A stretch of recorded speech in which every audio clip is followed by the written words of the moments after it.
And we back once again. So I'm hearing through the grapevine.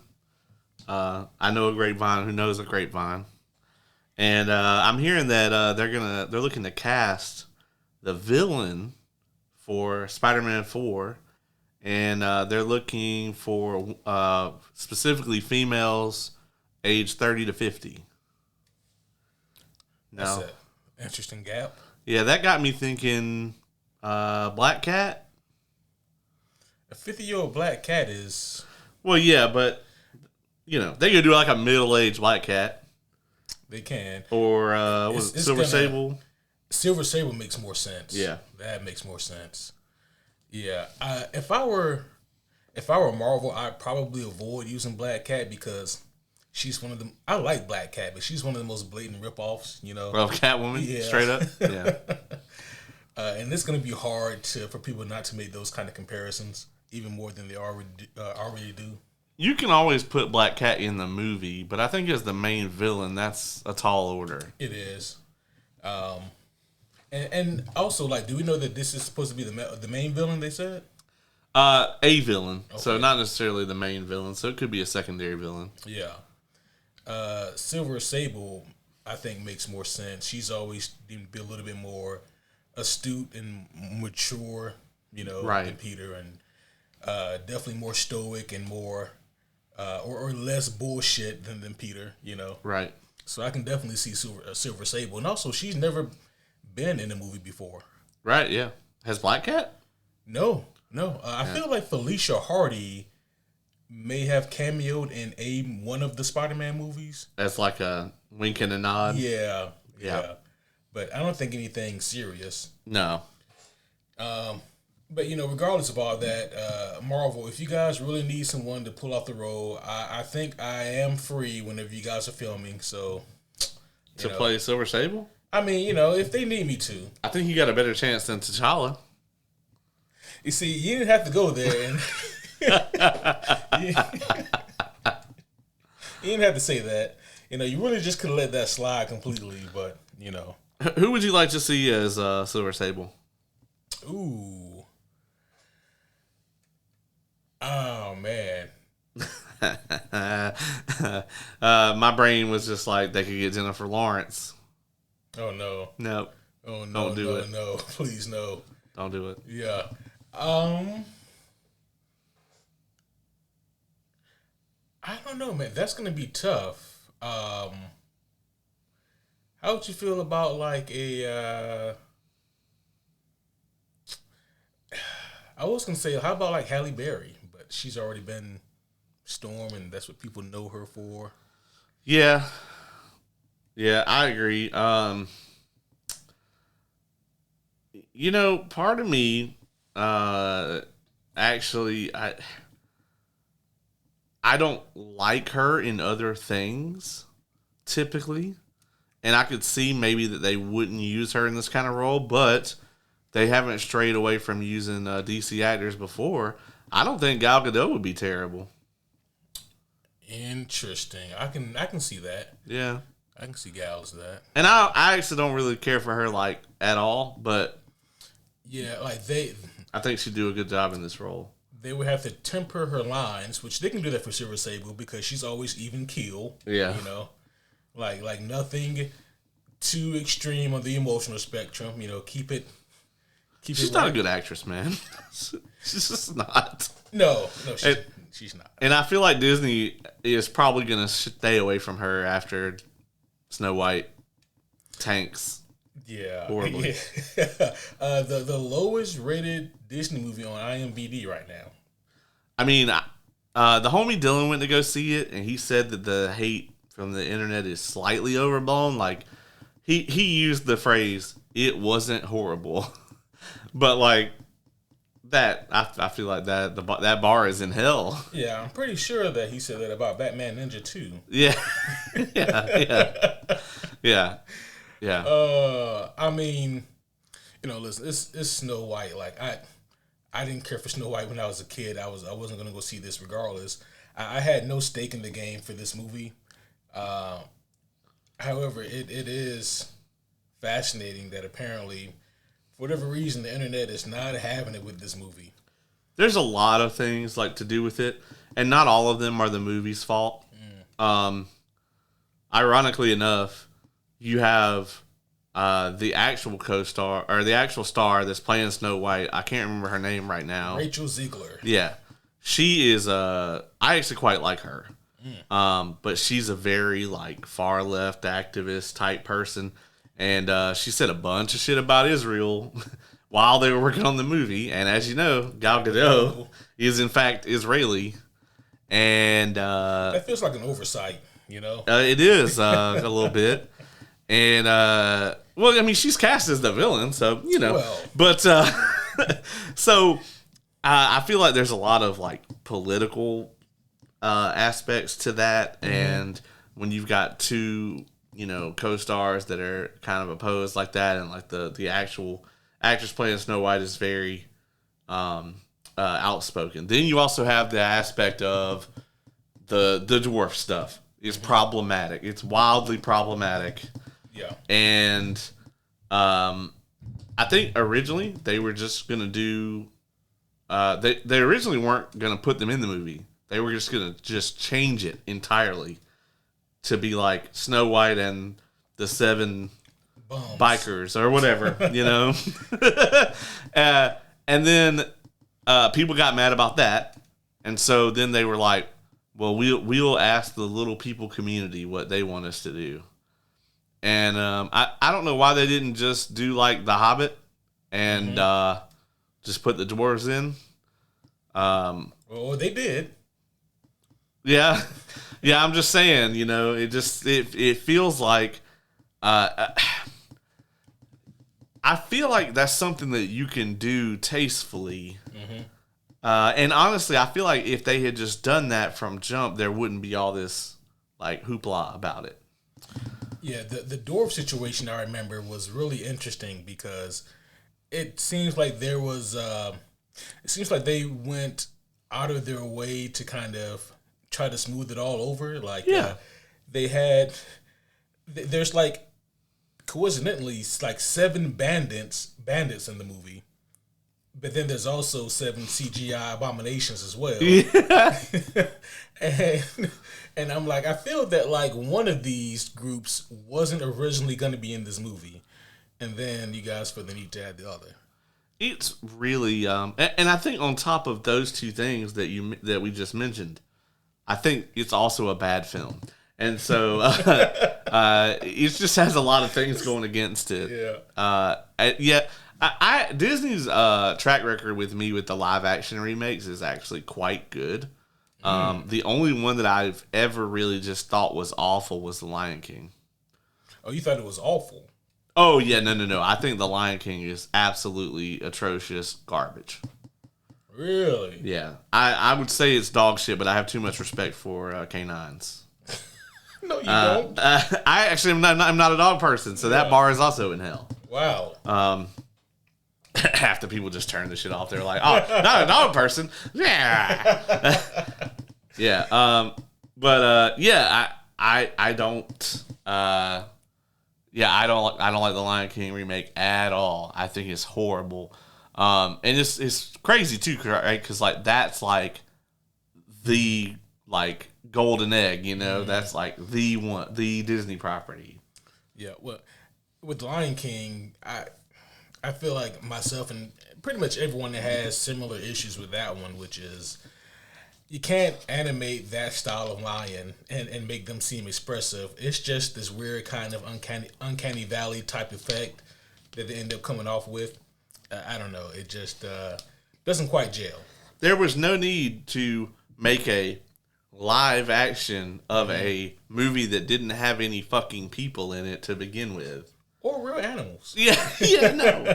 No. It's just it loses pretty much everything, and also like James Earl Jones when he recorded Mufasa in the first one, he was like full of vigor. You know what I mean? Like he was killing it. But when he did the remake, man, it's like Simba, did you do the thing I told you not to do? He sounds like a Sebastian Stan from season 1 of What He If. was not that bad. I have to give some pushback there. He definitely sounded older and tired, for sure. Yeah. Maybe they should have gotten old Aaron Pierre. Huh? Yeah. But I'm not a I'm not like someone who typically hates the remakes though, because like I loved Aladdin, and I thought Little Mermaid was quite good. There's another one out there too, Beauty and the Beast, tremendous. They did a really good job with that one. So I realize now I've only seen 2 of these live action remakes. Which one haven't you seen? Haven't I seen? I haven't seen Snow White. Right, no. I haven't seen Beauty and the Beast. I haven't seen Little Mermaid. Okay. But these are also movies that I wasn't really interested in as a kid either. Yeah. I got kids, so yeah. And yeah, I mean, Aladdin was always my favorite as a kid. Right. So I was very happy that I also liked the remake. Oh no, I did see live action Mulan because I love Mulan. I hate the live action remake. For me, that movie is dog shit. Let me tell you a secret. I never seen either of them. You've never seen either? I've never Mulan? seen that. Nope. I've never seen either one. Wow. I ain't seen the old one. I ain't seen the new one. That's crazy. How did that happen? I'm gonna tell you right here on air the honest truth behind this. So when I was a kid, my grandma used to buy me all the Disney movies. Right, I had the big thick VHS cases where it was like this much case for this much movie. Yeah. And the reason I haven't seen Mulan is because my grandma bought me all those movies, and she was a racist. I was afraid like it was gonna lead to that. I didn't want to say anything though. I was like, I don't want to put that on Caleb's family. Yeah, she's dead. It's fine. And so yeah, like I never saw Mulan because that's incredibly fucked. But all right, it is, and I just like never went back to go see it, which is really weird because the lead actress, like I'm like a big fan of hers. Yeah. I love all kind of stuff that she's in, but yeah, that's why I didn't have Mulan as a kid. Wow. But I had Aladdin. Yeah. Which is that's weird. Yeah. Yeah, right. I guess because like Agrabah is like a fictional place. Okay. It doesn't really exist. Yes. Genies aren't real. Yeah. Yeah. Holy shit. Speaking of galaxies far, far away though. Yes. I suppose we should do proper introductions before we discuss the second half of Andor Season 1. Homies one and all, I would like to welcome you all back to a very special episode of the Superhero Homies podcast. My name is Quentin, and tonight I'm here with the man who has presumably written at least a quarter of the Cosmere himself, but due to legal obligations, he is not able to state as such. He is also the foremost knowledgeable man on all things Star Wars related. Come to find out, he didn't write any of the original Star Wars movies, but he did counsel George Lucas as to certain things he should and shouldn't do. I'm talking about none other than the homie Caleb. What's going on, everybody? And had I given George Lucas any of those notes, I assure you he would not have listened to me. And Kathleen Kennedy definitely didn't read any of them. However, that's right. We are here today to follow up on an episode that you guys are really liking. We are going to talk about the second half. We're talking about episodes 7 through 12 of Andor Season 1. We're going to recap Season 1 ahead of Season 2 coming out, which we are going to cover and review that, and I'm really excited to do it. However, I have watched the show, I think, 3 times now. This was your first viewing of the back half. So what was your kind of overall thoughts on these last 6? I overall really enjoyed the last 6 quite a bit. There were still some things about it I felt they could have tightened up a little bit. But I think that like the way that the show went was such a refreshing kind of take as to where I thought they were going to go. Yes.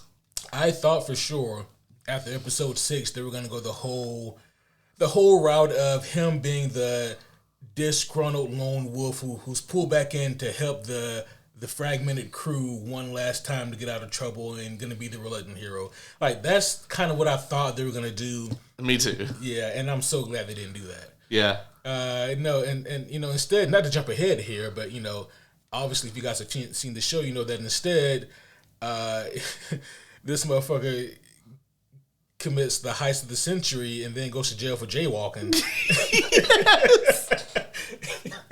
Yes. Yes. If they only knew what they had in their prison the whole time. Yeah.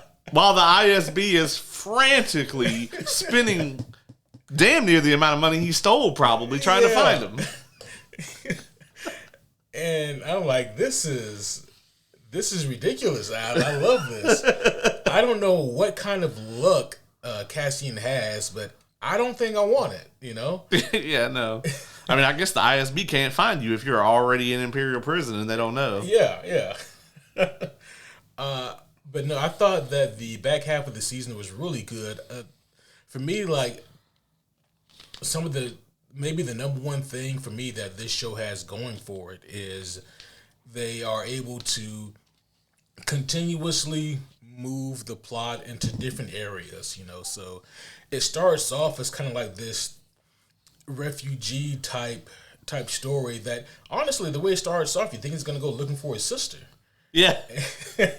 And then, you know, he gets, you know, he tries to find a way off the planet, and you think, okay, well, we're going to spend a large portion of the show maybe him trying to complete all the various steps to get off of this planet.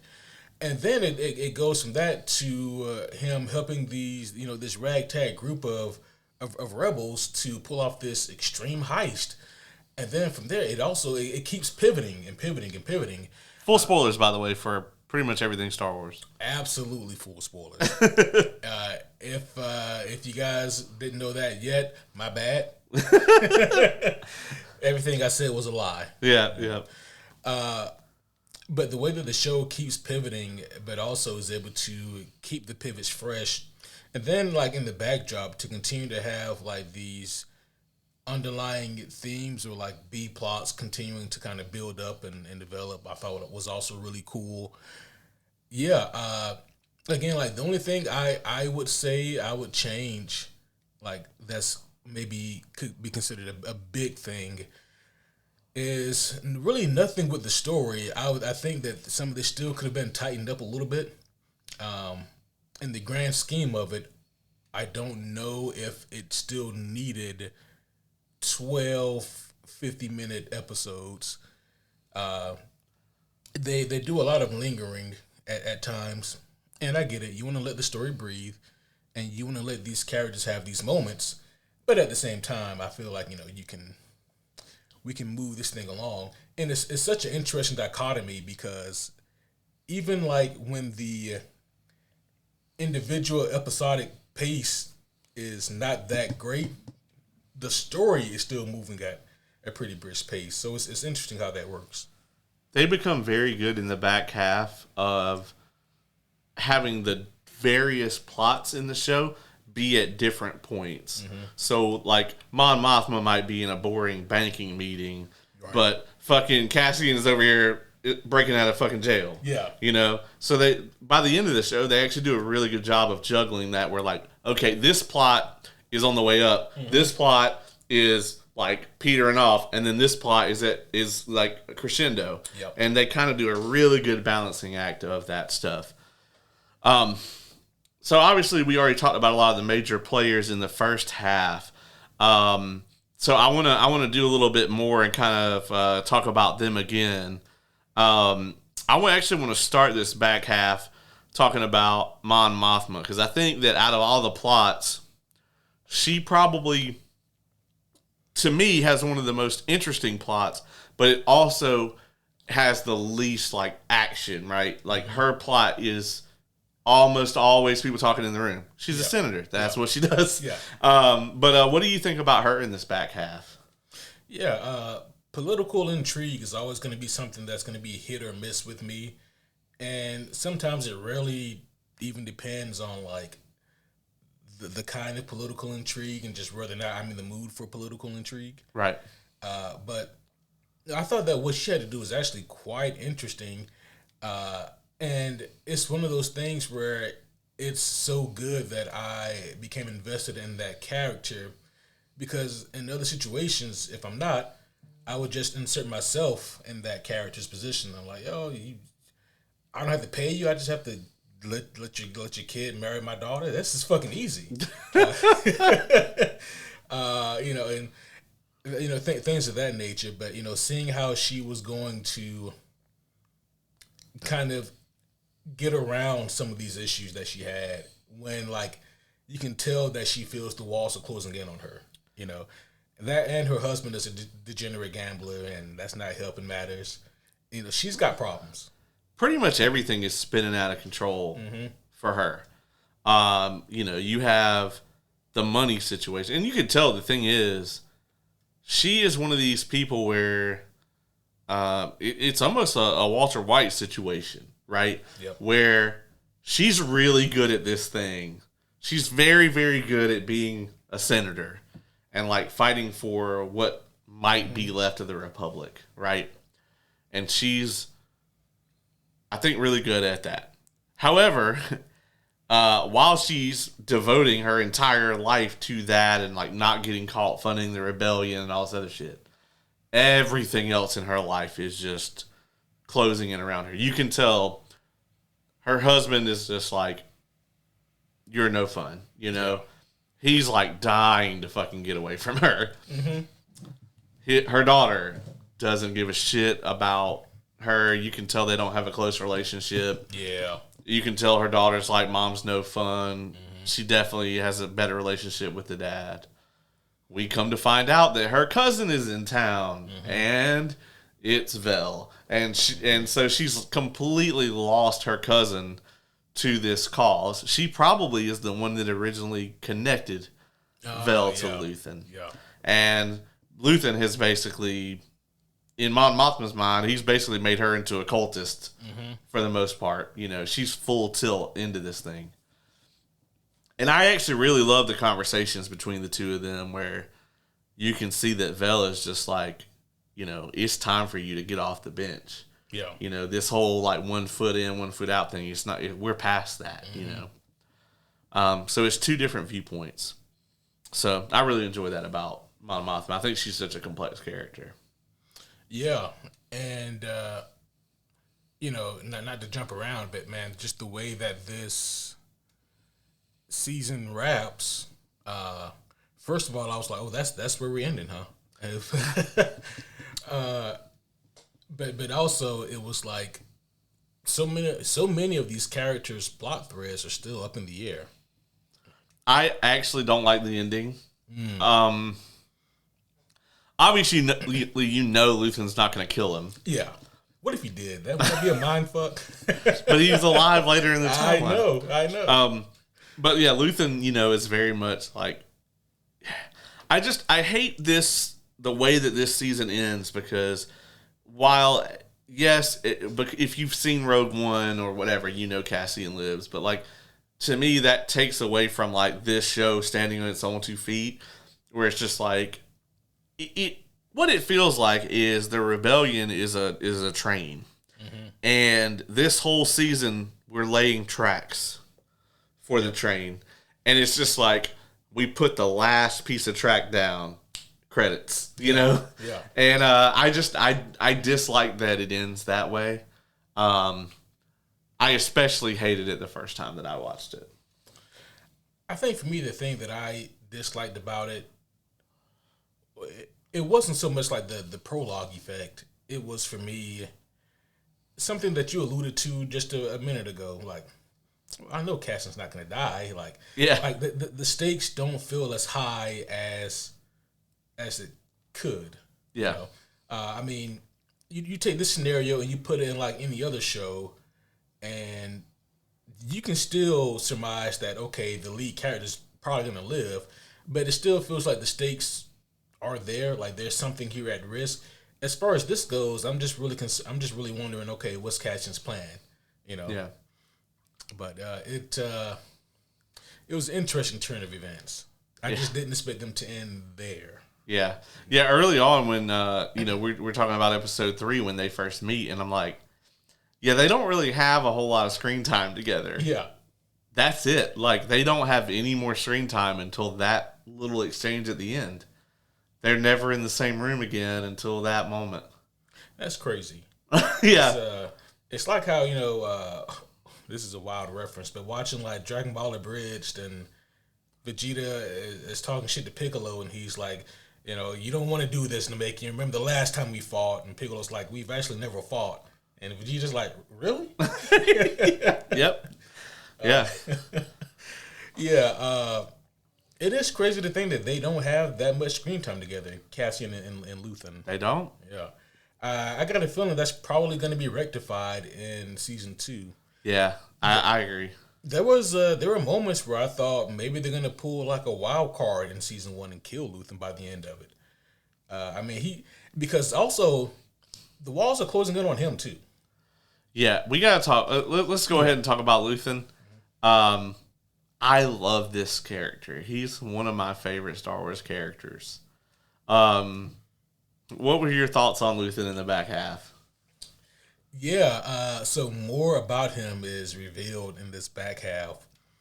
And while he seems like he's very much, for me, can be compared to like the elusive man from Mass Effect. Yeah. Where in the beginning, you're like, this guy's kind of shady. I don't really know a lot about him. But truth be told, he really hasn't given me a reason not to trust him. And then as the story progresses and you learn more about this guy, you realize that, man, he is in deep. Yeah. And he views Cassian as a loose end. And I understand that. But he's in deep, and he's, I forget the name of the guy who, he didn't have a whole lot of screen time, but he's the guy who, one of the many people who's like a middleman for Luthen, and this guy just had a kid. He wants out. Oh yeah, I can't remember his name. He's the ISB contact. Yeah. Their scene is incredible. Mm-hmm. One of the best scenes in the whole show. Yeah. Yeah. And it's funny, man, because you mentioned earlier how it could almost be misconstrued as being cult-like. Well, that's one thing about cults. Like, they don't typically let you leave. Yeah. Yeah, this guy clearly wants to fuck out, and, like, Luthen just rolls charisma checks until he stays. Yeah.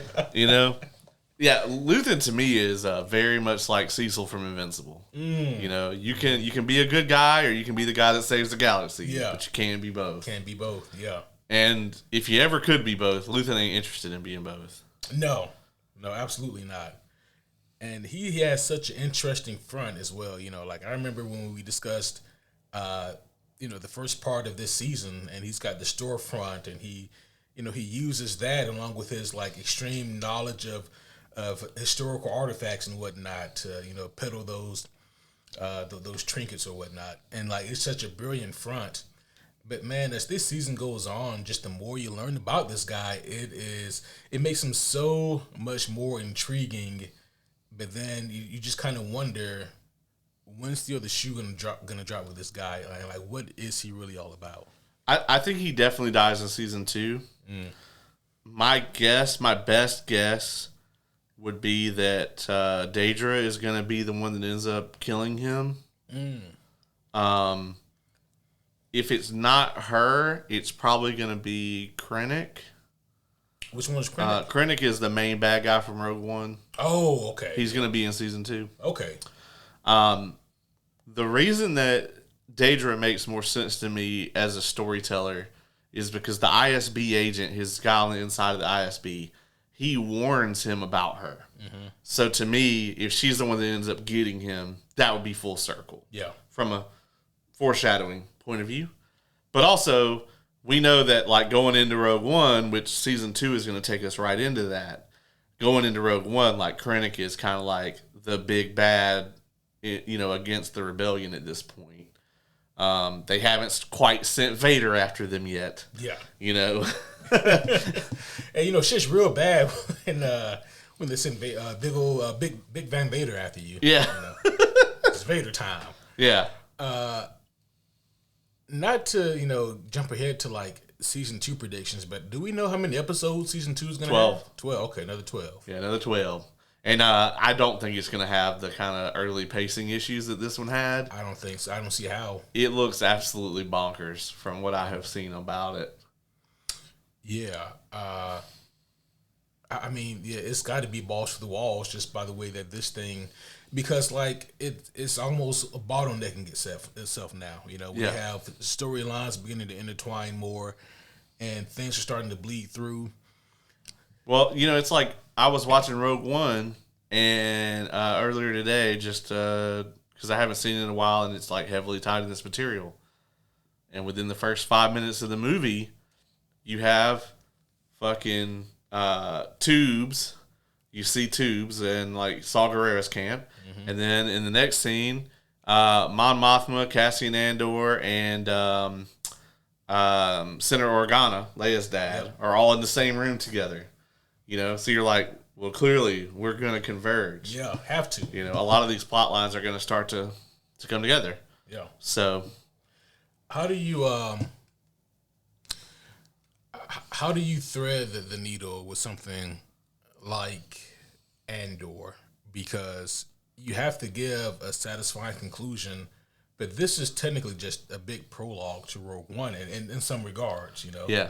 And so it's gonna have to be difficult for like the showrunners and the people that are writing these episodes and storytellers to both, you know, land this ship that is Andor in a satisfying conclusion.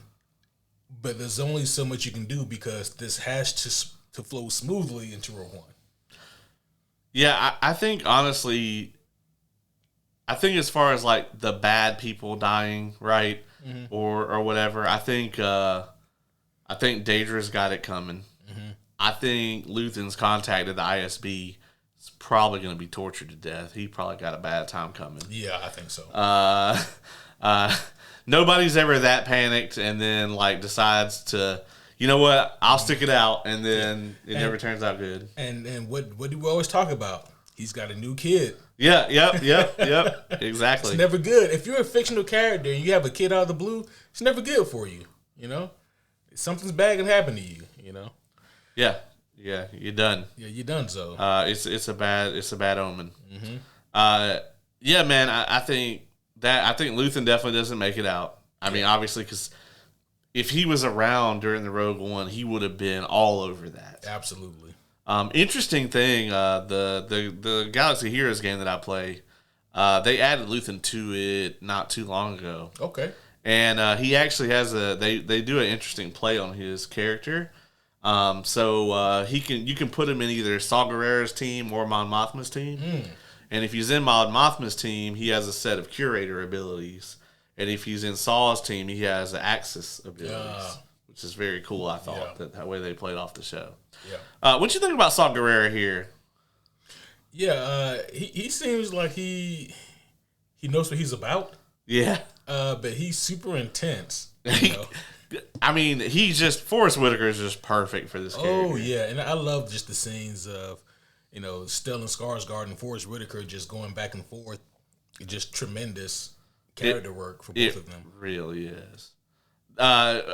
We're still jumping around here, but like that speech that he makes to the ISB agent, man, that's one of those things where it's like Benedict Cumberbatch saying ridiculous shit as Doctor Strange. Yeah. And you're like, anybody else saying this stuff, it would sound ludicrous. Yeah. Like, but here you have like Stellan Skarsgård, like that opening line that he says, "Your contribution to the rebellion is epic." Yeah. You know, any of us saying that shit, it doesn't come across. It doesn't. But the way he delivers it is incredible. I also love that part where he asks him like, "What do you sacrifice?" And he's like, "Oh, well, let me tell you."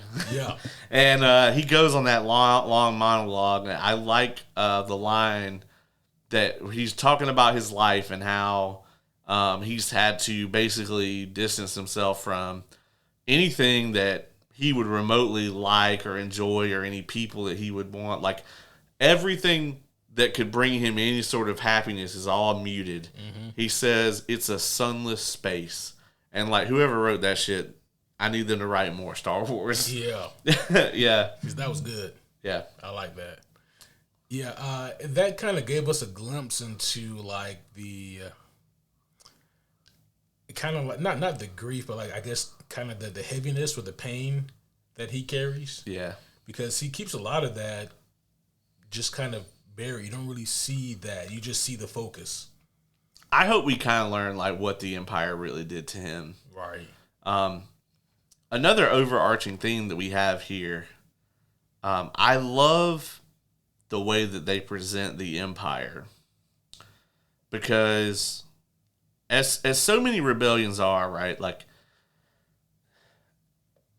it doesn't matter really how oppressive or how shitty your government is, as long as like the everyday people can mostly ignore you or get away from you. Mm-hmm. But when you get these kind of active rebellions happening, that's when you get, that's when it's the point where that can't happen. Yeah.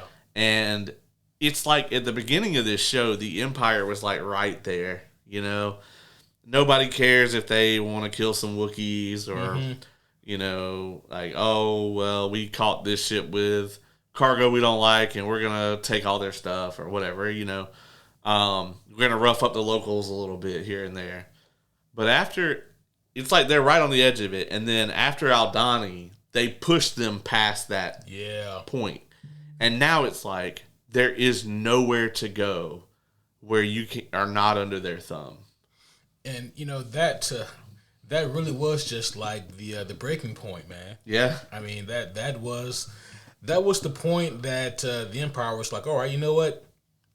Fuck these rebellions. Yeah. Like they've been a nuisance, but now, and it's so interesting because on one hand you can tell by the way that they talk amongst each other that they want to keep it downplayed, like, hey, this is just a minor disturbance. Like they can't do anything to really get to us, but at the same time, everything flips once that happens. Yeah, yeah. So it's all real after that. Oh yeah, yeah. What do you think of the ISB storyline here? Yeah.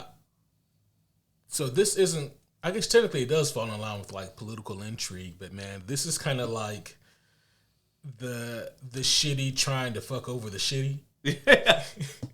and I dig it because in a way it kind of adds more layers and characteristics or humanizes some of these who we would just typically consider to be straight up villains, I like that aspect of it where it's like normally in Star Wars when it comes to the good guys or the bad guys for the most part, but especially with the bad guys, we see the Marines. Yep. We see the military, let's blast the shit people. And the First Order was laughable, slapstick nonsense. Yeah. But like even in the original trilogy, it's like they can't believe the Millennium Falcon would be able to evade them. It's that kind of thing. It's that bravado, whatever. So it's really cool to see like the Empire, CIA. It's like, oh, this is where the smart people in the Empire are. Yeah. And these motherfuckers are terrifying. Oh yeah. Because like they're on you. Yeah. And describing them as like the CIA or like the FBI is very apt because like even when you don't think they're watching you, like Yeah. Like they are on to you.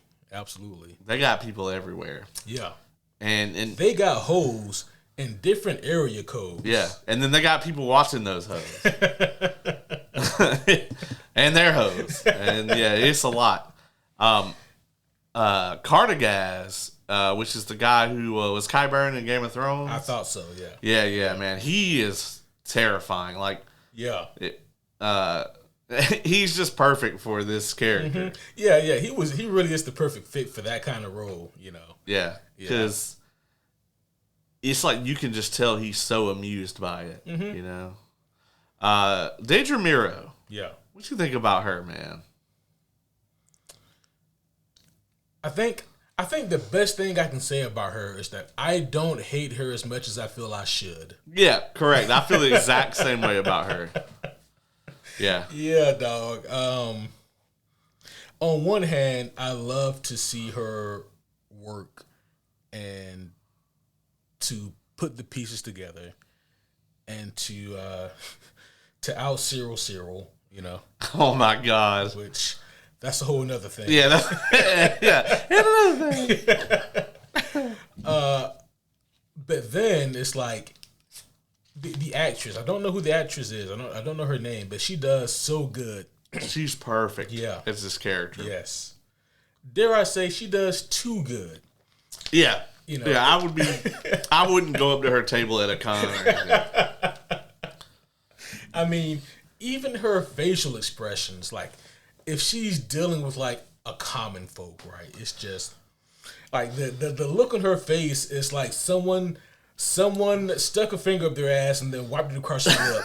Like, that's the look. It's so funny because it's so real. Yeah, I mean the scene where she's interrogating Bix, yeah, is so crazy, right? Because it's just all the little things that she does, and like, I know we're jumping around here, but like, the moment where Bix is like, "Well, you're just not gonna believe me anyway," and like the look that she gets on her face, right there. The other line too, where she says something along the lines of, "Yeah, you're right." Yeah, I suppose not. Yeah, but the other line she gives there that I really love is where she says, "The worst thing you could do right now is bore me." Oh yeah, and the way she delivers that shit, you know, she loves an interrogation. You can tell it's like her favorite part of her job, right? And see, this is why a competent character, especially a villain, is so important. Because, like, yeah, it's hard to write this where you have this character who is insanely good at their job, right? Mm-hmm. Because then it's like, how do you escape this person? Yeah. They got people everywhere. So when Cassian does actually outsmart her, it's this huge thing. Mm-hmm. And you're like, wow, he's really fucking good at what he does. Yeah. And, like, I think that's why so many, like, people, like, so many writers of any kind, they shy away from having that competent villain because you have to actually get really creative with your protagonist if you're going to do that. And she's such a great example of that, of this. Like, she's a really competent antagonist. She's really good at her fucking job. She's, like, on it, you know? And a lot of the like, quote-unquote good characters, they suffer her wrath, man. Mm-hmm. And it's tough to get away from her. Yeah, you know, leaving episode 6 when we did the first half of the season, I was thinking, oh man, I guess I mean, I don't know how much more we'll see of Bix. You know, that's unfortunate. Bix probably wishes that was the last we saw of her. Explain to me exactly the methods of the torture device they use. Oh, I would love to. Yeah, so I don't like your enthusiasm there. So there was this mining facility the Empire was trying to build, and there was a local species that was like hostile towards the Empire, right? And so finally, this shit got all the way up to like Palpatine, and he's like, "Do whatever you got to do, kill them all. Don't give a fuck." So, to, I guess, kind of like prove that they did the thing, like, they recorded them being killed, like them wiping them all out, right? So they sent the team in, and then you had people up on the ship in orbit, and they were like monitoring the genocide. Oh wow! Basically, well, it turns out that as these creatures die, they emit this like noise. And it's like this kind of like pleading sound, right? To the point where Dr. Gorst explains it that the 3 Imperial officers that were actually monitoring the mission, they found them like huddled in a room underneath the bridge, like in various states of like shock and panic. Shit. And so the Empire, being the Empire, they took the recording and they found a section of like primarily children being killed, and they like singled that out, and like that's what they played into the headset like repeatedly. Jesus. And it was apparently like absolutely horrifying. Yeah. Yeah. It seemed quite torturous. Yeah. It did not seem like something you'd want to endure. No, not necessarily. Yeah. Yeah. It seemed real bad. Yeah. Such a creative and horrifying kind of way to torture someone. Yeah, it is, right? And they were like, all right, well, if that didn't do the job, we can always put on Captain Marvel. No. No, please, I'll tell you whatever.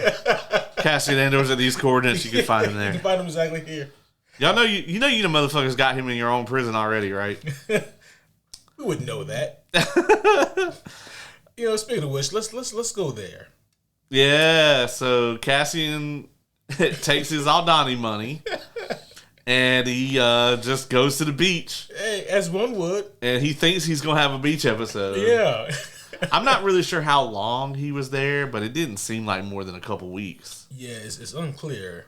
Who was he shacked up with? Some hoe. Some hoe? Okay. Some hoes in different area codes. Different area codes. And so, yeah, I mean, and then literally he gets this K2 unit on him, this Imperial officer, arrest him just for being in the wrong place at the wrong time.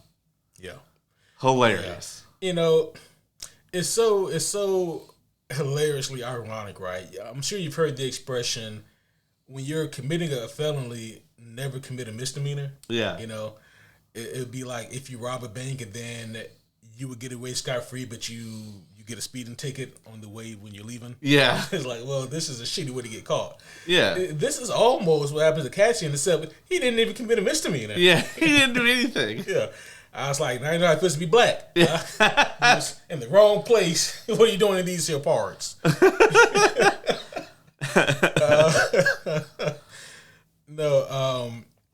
But I mean, I don't even know if I can say he got profiled. I feel that anyone who would have walked at that moment would have gotten detained. And by the way, like, their version of detaining you is fucking strangulation. Having a K2 unit hold you against the wall. Yeah. I just want to point out that Alan Tudyk voices the K2 unit. Okay. And that motherfucker is second in the credits. Wow. Yeah. He has like 4 lines in this entire show. And there's no telling when he recorded those lines. Yeah, probably he probably didn't even re-record them shits. They probably had them from Rogue One. Yeah, and literally it's like Diego Luna, Alan Tudyk in the credits. I'm like, are you guys serious right now? That's hilarious. Yeah. Because is Andy Serkis at the end of this episode, or is that next? That might be next. It's whenever he goes to the prison, which is next, because the next episode is Narkina 5. Okay, yeah. I was gonna say that's wild if you don't even have Andy Serkis in like the top 3, or Stellan Skarsgård at like number 2. Yeah. But yeah, man. Like, so I like getting falsely profiled for potentially being a part of civil unrest. Even when you search it on IMDb, it's just yeah. like Yeah, Diego Luna, Alan Tudyk. Like, Alan Tudyk's face is not even in this show. Yeah, I'm pretty sure, like, if you were to just catch Alan Tudyk at the right time and be like, hey, man, so were you in Andor? He'd be like, I don't think so. I don't think so. Yeah, so, all right, so to put it in perspective, in Announcement, and which is episode 7, that's where we have Deidre Mira, and she gives that great line, she's like one of the few people that really is on to them, right? And she says, we're treating Aldani like a robbery. Mm-hmm. And her like assistant or whatever is like, well, what is it then? And she says, it's an announcement. Yes. And that's what it really is. Mm-hmm. She's like really tuned in. And this is where, Palpatine does exactly what Luthen predicted he was going to do. Doubles all prison sentences, starts cracking down on the locals because he knows that this is going to breed rebellion. Yep. if they can ignore you, they're not going to die trying to bring you down. But once they can ignore you, then you're going to have people really coming after you. Right. So. Yeah. And man, like that, the prison sentences, like being doubled, were awful in and of itself, you know. But man, 6 years? 6 years. And that the trial he had was a complete sham. Oh yeah, it was a kangaroo court for sure. Yeah, like, I haven't seen trials like that fucking one sided since like The Dark Knight Rises, when Scarecrow's holding court. Yeah, like you really need Matt Murdock here. Oh yeah, for sure. Yeah, or Saul Goodman. Who would you rather have? Johnny Cochran. Oh shit, that wasn't an option. But out of those two, Matt Murdock, right? Because if Saul Goodman loses the case, then you're just fucked. But like if Matt loses, he can just beat the shit out of the people. That's what I think about it. He's a really good lawyer. He is a really good lawyer. Yeah. I don't know if Saul Goodman would go through the measures to protect the client the way that Matt would. I absolutely know he wouldn't. But I will say this. If I could like maneuver what kind of lawyers they are, I would maybe majority of the time want Matt Murdock as my defense attorney. But if I'm suing somebody, I 100% want Saul Goodman. Yeah. 100%. Yeah. Even though I will say this, like, you know, that the White Tiger case, not to get too off base here. Matt Murdock almost lost that case. You know, like, it feels like it was close. I feel like Saul Goodman, he would have maybe done some things no more illegal than what the cops are doing. Yeah, that's true. Yeah, he did get Lalo out on bail or whatever. Yeah, he fucking killed a bunch Lalo. of people. Yeah. So important thing to get to before we get to the prison is Cassian does return home with the money. He does. Originally, and he tries to get Marva to go with him. And I really love this scene. I love this actress that plays her anyway. Mm-hmm. She kills it in this.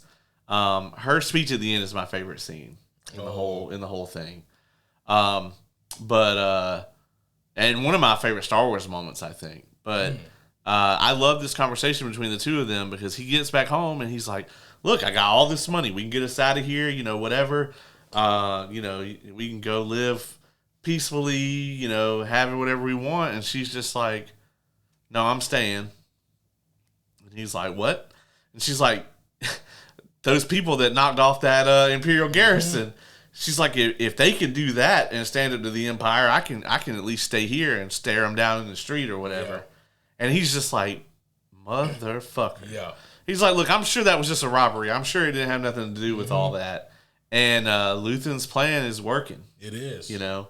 And I'm sure that all the people on the heist, except maybe Vel, probably thought it was about the credits. Yeah. And I'm sure the credits are nice. It's going to buy some spaceships. Oh, yeah. But it wasn't primarily about that. It was, you know, kind of what I compared it to in the Part 1 review is showing that you can draw the drop of blood from Xerxes. Yep. You know, if even a god can bleed, then maybe that god can also die. Exactly. So, yeah. Also reminds me of the Tony Stark and Thanos fight. You know, all that for a drop of blood. Yeah. I mean, it worked. It did. Yeah. It sure did. And it's just so cool to see like the butterfly effect of this heist. You know. Yes. And like the aftermath of it, and like this, I mean, it really becomes like the catalyst for the rest of the season, and it's great. So Cassian gets 6 years, and his charges are several counts of bullshit. And then he gets, you know, obviously it's a fake name, it's an alias that he's under. Yeah. You know, and so like I would feel so fucking frustrated if I were him, you know. Like I helped commit the heist of the fucking century. People are talking about this shit. And I get my cut of the money. I'm trying to go down to the Power Rangers juice bar to get some breakfast. and I get arrested on some bullshit charges, and now I'm on my way to jail. Like, they're about like the Angel Grove cops. About as effective. Right. Oh, shit. I just want to point out, you ever notice that the ISB, they never use regular stormtroopers? Yeah. Like, if you see the ISB, they always have death troopers with them. Yeah. Which is like the stormtroopers with like the black armor and they have the one shoulder guard. Mm-hmm. Those are not the we can't shoot you stormtroopers. Yeah. Those are death troopers. They will fucking kill you. Like, the ISB don't never have the regular stormtroopers with them for 2 reasons. Number 1, it's insanely easy to spot those motherfuckers in any terrain. And number 2, they suck. Yeah. Perhaps not in that order. Yeah, the fact that they have a like 0.0001% accuracy on those shots, on those blaster rifles. Yeah, surely at some point Palpatine has to like give the order. Someone look into the helmets and see what's going on here. Is their vision obscured? Is that like, I want to know why? I mean, this is a tangent, but like, what does that plasteel armor actually do for them? Because later in this show, a motherfucker with no armor on headbutts one of them. And they go down. Yeah. Dog, it's about the drip. All right? I see. Yeah. Yeah, it's not about protection. Every time I see somebody cosplaying in that shit, I'm like, I bet that cosplay has more actual protection than what they have in the show. When you think about it, I just don't see Palpatine forking out that much money. He's like, we have how many troopers? 6 billion. Oh. Just find the cheapest shit we can put them in. I don't want to see their faces, though. They're like, well, we have this leftover material from the shutdown Halloween spirits. And he's like, that's perfect. Yeah. You can tell that by this point, all the clone troopers are gone. Yeah. Because you wouldn't kill those motherfuckers like that. Right. The clone troopers also will kill you. But, those death troopers are like the special forces or whatever, and they are not really to be fucked with. Yeah, they seem BA badass with capital BA. They are. Yeah, for sure. Oh, they're like, you're going to Narkina 5. And he's like, what's that? And they're like, get on the plane. And they immediately take everybody's shoes. Just as one last insult. Right. I'm going to take his shoes, though.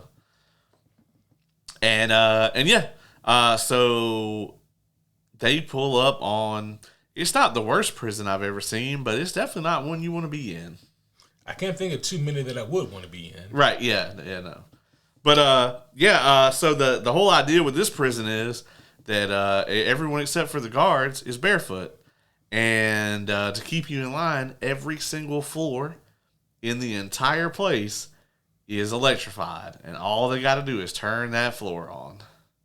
And I think the one at night, like between their beds, that one I think is like real juiced, and so like that shit'll kill you. Yeah, that's the one where it's like, make sure you're in your motherfucking cell. Yeah, otherwise it's gonna be literally lights out for you. It's kind of horrific, man. Like they're like, you can have as much food as you want. It don't have no flavor to it, though. Oh, no, yeah. And that part right there, like when old buddy showed Cassian, like, the food tube, I was like, I'm out. I'm out of here. But if you win the shift, you can get flavor in it. I can get flavored food tube. It's like your only food you get all day is some fucking flavorless applesauce. It's like applesauce that don't have no apple. And then if you win the shift for the day, they'll put the apple back in. They'll put the apple back in. And sometimes you get a little razzle-dazzle with some cinnamon. Every now and again. You got to win like 3 in a row for the cinnamon. Yeah, you just know whatever's in that tube is awful. Bruh, and like, they're not cleaning those tubes. No. It's just gunk. No. They're not cleaning that shit. Yeah, man. It doesn't seem like fun at all. I'll be honest with you. Not to mention, man, it's a 12-hour shift. 12-hour work, and then like you can't. There's no lax time on these shifts either. No, you're on it the entire time. Yeah. And then after that, you get 12 hours to go back to your cell and like suck on your goop straw.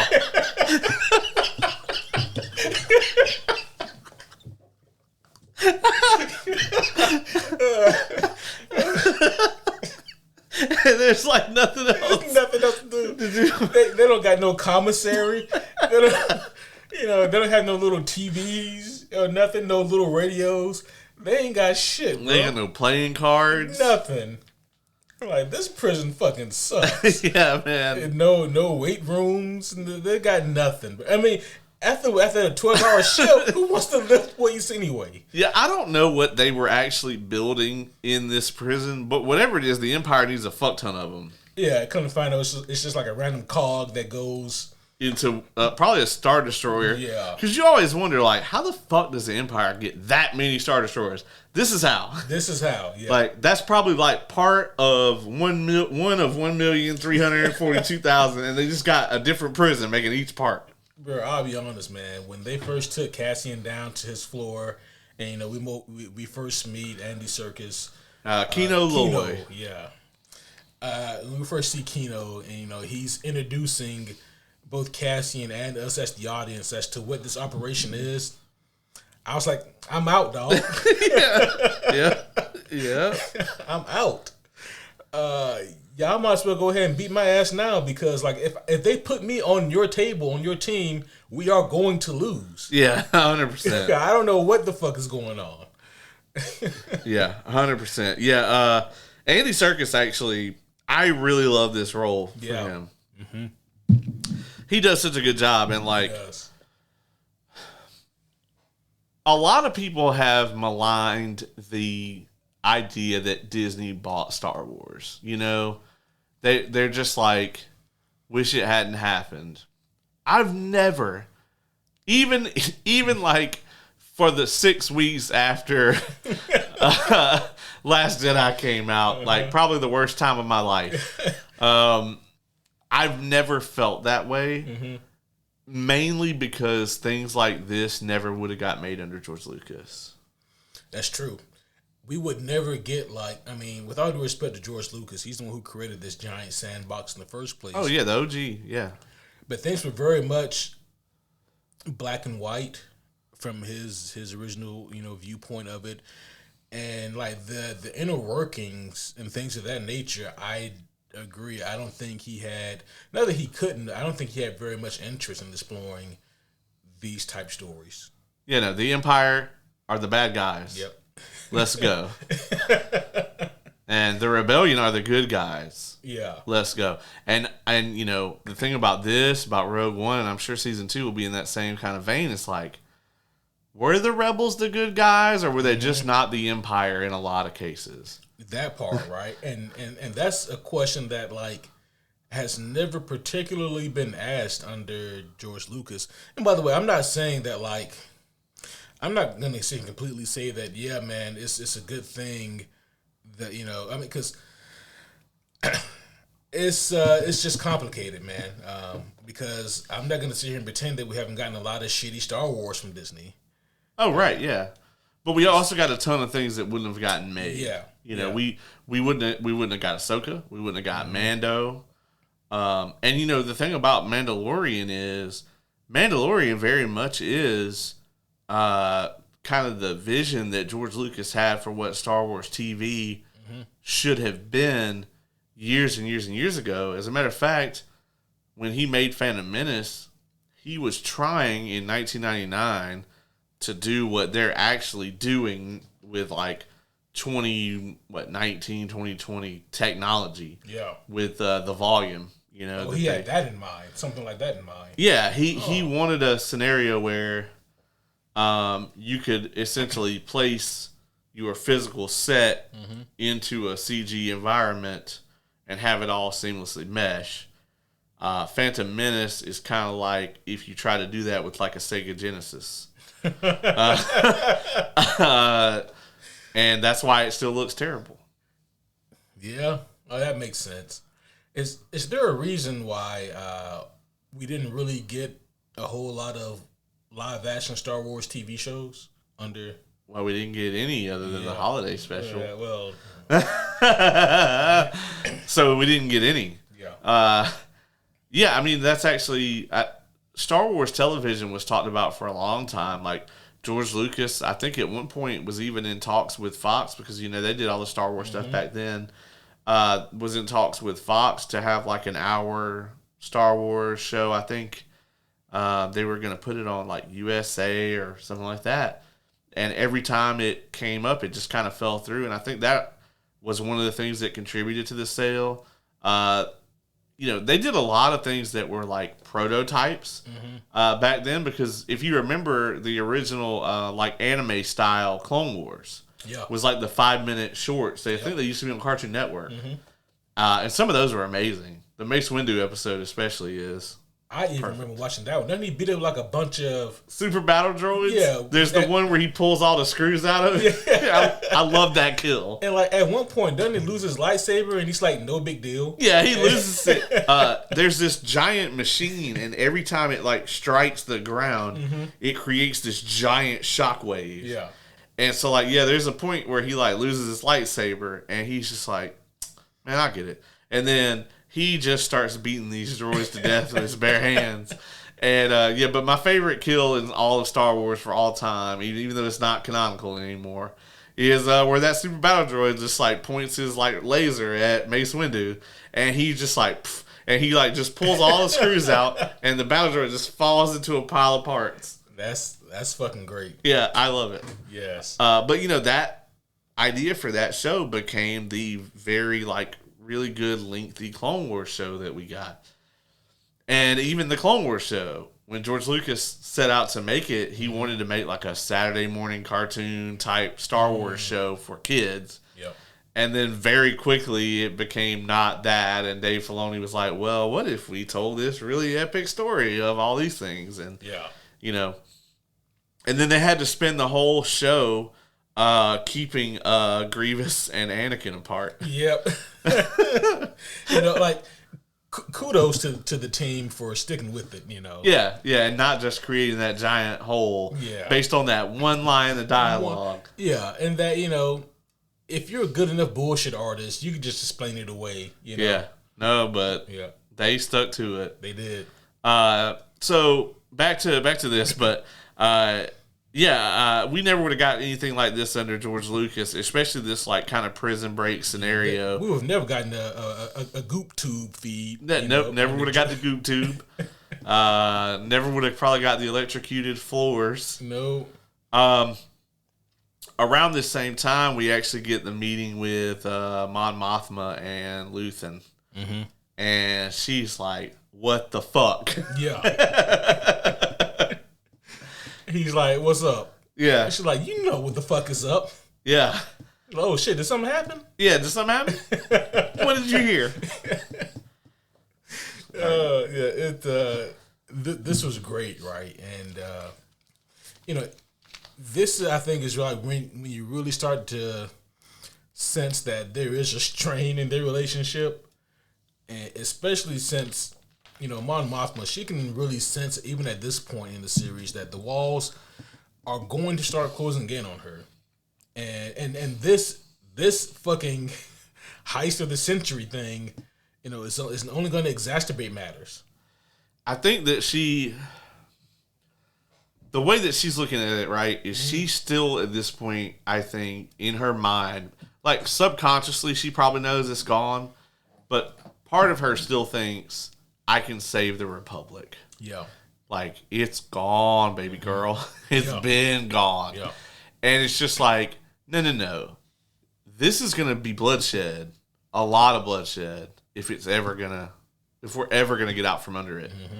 And Luthen is slowly making her realize that. She's just like, people are going to suffer. And he's like, good. Yeah. Good, that's what we need. That'll make them rise up. And it turns out he's correct, you know. You know, these rebellious leader types, man, like they are called extremists for reasons.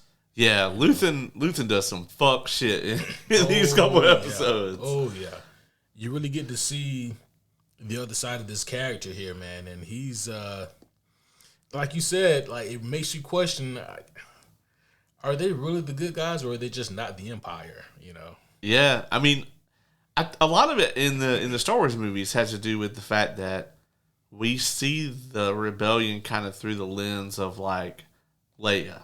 Because there's all these different factions in the rebellion. It's not just like, oh, this is like the headquarters and like this one person's in charge of everybody. They're not that organized. So like, yeah, Senator Organa, his branch of it, they're probably like the neutral good guys, you know. And so Leia takes that over after something happened to Alderaan, lost communication with it. Yeah, it's out there somewhere. Yeah, something like that. I'm sure it's fine. But like we see mostly her like faction of these guys. Well, as we find out, you know, Saw Gerrera has his people, and by that time, like Mon Mothma has her people, and the Mon Calamari have her people. So like that scene in Rogue One where you have all the different factions have the meeting where it's like go or no go. Fucking most of them don't go. Like most of them don't show up. Now, to be fair, Saw Gerrera probably would have went, but he had done been incinerated by that point. Yeah. Yeah, even then, and the thing is, it's important to remember, that meeting that they have is like, what, 2 fucking days before episode 4? Yeah. You know? So, it's like right there. So, yeah, I mean, a lot of these individual leaders are just kind of fringe or extremist to various degrees, and we see Luthen start to get more into that territory here. Yeah, he is in too deep. Yeah, I think this is around the same time too that we see Syril finally gets a job. Oh yay! Make your mother proud, Syril. What happened to your collar, Syril? I don't think it's the space fashion because I've never seen anybody in Star Wars wear one of those. That fucking tie that he has is the most atrocious, awful thing. Oh man, what's going on with Syril, man? Like he is just such a fucking weird person. He is the personification of the word incel. He like is. Someone brought it to life. Yeah. Like a fucking AI Google chatbot fused with like some fucking Cyberdyne Terminator technologies and just made Syril. That actor would actually be a pretty good like T-1000 or whatever. So unassuming. Yeah. So he gets the job, immediately starts using work resources to try to find Cassian Andor. He can't let go. Yeah, and he gets Deidre Miro's attention. And originally, she's just like going to tell him, hey, listen, you don't really want us to be looking at you, so maybe just cut that shit out. And then she finds out that Blevin, who's the guy who originally was over Ferrix, didn't even have him, like, let him see the report. Yeah. And then she's just kind of, and she already doesn't like this guy. Yeah. So she's like, this motherfucker. And I love the meeting. I think the meeting is in this same episode where he tries to throw her under the bus to Cartagaz. Yeah. And he's like, she found a way to get access to all of our different data or whatever. And then she's like, as it turns out, the whole Imperial Sector thing is completely being used against us. And they've been using it to orchestrate, like, the mass theft of Imperial technology. And it just completely backfires on Blevin. Yeah. In a real bad way. Yeah. Yeah, that shit completely backfired. So, didn't work out. Is Syril trying to fuck Deidre? Oh, absolutely. Okay, yeah. He's, like, in love with her. Yeah, and again, like, he's so awkward. I'm like, I don't know what's happening right now. Syril is, like, the guy who, fresh out of high school, wants to become a cop. Oh, no. Because he's got some sort of, like, mentality for, like, justice. but it's very much like a Shane Vendrell kind of thing. Oh no. I get that vibe from Syril, and he's just obsessed with Cassian because like Cassian killed those 2 company guys. Yep.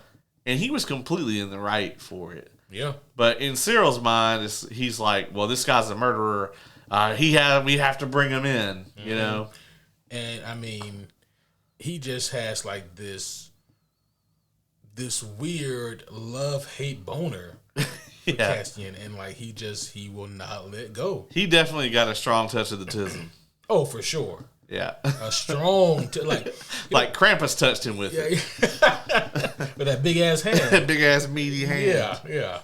For sure. And I just love how every time we see an interaction with him and Deidre, it just gets more and more awkward. Yeah. And like he makes her uncomfortable. And I'm like, this is amazing. Yeah. It's like how? How could you possibly? Yeah. But you know, for him, I mean, she's just like this. Yeah. Like catch, you know? Oh my gosh, look at how well she does her job. And she's going to come home at night and tell him about all the files that she looked through today. And he's going to listen. And be like, tell me more. As he like rubs her feet. Yeah. Deidre would be like the worst girlfriend ever to anyone other than Syril. Yeah. But to Syril, she's just like queen bee. Yeah, she would make an awful girlfriend. The first thing she's going to do is look you up. Yeah. Look up all your shit, read all your text messages, not even with your phone, just like through the network. Everything. But to Syril, she's Great White Buffalo. Oh, yeah. 100%. Yeah. Holy shit, yeah. Man, I hope they get a Jamie and Cersei ending. Oh, God. It just like I would love a damn near Robot Chicken-esque skit where like the 2 of them, you find out they survived the events of all this shit, and they both get stationed on the Death Star, and like the alarm starts going off or whatever, and she's just like, Syril, I think we should go, and Cyril's just like, oh, this is the most impenetrable fortress in the world. We're safer here than anywhere. Yeah. In the galaxy or whatever. And then, like, it's next thing you know. Yep.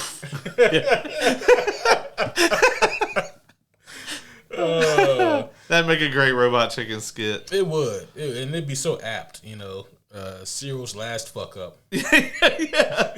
Yeah. To close out the encyclopedia set of Syril fuck ups. Also, right around in here, I think that's where we start to get some of the Luthen and Saw stuff. I think we do get their first encounter in this series. Yeah, so he goes to Saw, and he's like, Anton Krieger, who we never see, and we don't really need to. Krieger is a different rebel leader, and he wants Saw to basically team up with him and take down this like Imperial power station. And he's like, yeah, if you'll sit down and have a meeting with him, you can have the shit I brought for free. And Saw is like, no, dog, just let me pay you for it. And which is kind of a running theme. It is, yeah. Yeah, in a lot of ways, actually, with him and Mon Mothma. Yeah. And he's like, nah, then no dice. And that's like, there's a conversation we have, and then we get, I don't know the name of Luthen's assistant. I was trying to figure out her name. She's a cold bitch, though. I like her. I like her too. Yeah. Like you need, if you're running that kind of operation, you need someone like her. You really do. Yeah. I'm trying to see if I can get her name. Yeah, because she's good. She's real good. Yeah, like with that kind of show, with that kind of game that Luthen's playing, you need somebody who's going to be damn near just as good as you at that game. Clea, okay. Yeah, so Clea is like, oh, there was a mark out by the fountain. And we, as the viewer, are meant to think that it's actually like Vel trying to get back in touch with them. which he has sent Vel to Ferrix with Cinta, basically to kill Cassian at this point. Yep. Like, that's a loose end. Got to tie it up. And Cinta's a cold bitch, man. I don't want her after me either. But, yeah, so we're led to believe it might be like somebody we've already seen before. And it is. This is where we find out that he actually has an ISB agent, or officer, actually, which is an amazing get. Yeah. Up his sleeve. And this is where we get this incredible scene with him. Yes. And we talked a little bit about that scene earlier, but it is incredible. I love how he's in the elevator for most of it. Yeah. And then finally, like, right when the time is right, Luthen brings him up to where he is. Mm-hmm. And, of course, he's, like, standing there, got the wind blowing, looking epic as fuck, you know. It's, like, wearing, like, a cloak and, looking epic. He found some kind of way to synthesize the wind, I bet. Yeah. I would. And the mole tells him that, one of Krieger's pilots, which we already know that the ISB got a hold of one of Krieger's pilots. Mm-hmm. They fouled the ship up to make it look like it was just an accident. But they actually had the pilot, interrogated him. And we find out that Dr. Gorst lent his specialty to this investigation, too. So they know about the whole attempt on the Spellhouse power plant. That puts a damper on things. It does, yeah, because they've set a ginormous trap for them. Yep. And now you're damned if you do and damned if you don't. Yeah. And he's like, I brought this to you, and Luthen's like, cool, we're going to let them go forward. Mm-hmm. And he's like, but they're all going to get killed. And he's like, it's 30 men. I think to the ISB agent, he says 50. But I think later he tells Saw it's 30. Yeah. But he's like, yeah, it's 50 men in Krieger. And he's just like, but they're all going to die. He's like, if I tip them off, then we lose you. And you're worth way more than 50 men and Krieger. Yeah, man. Once you start playing chess with human lives, you really have to go back and reevaluate some things, you know?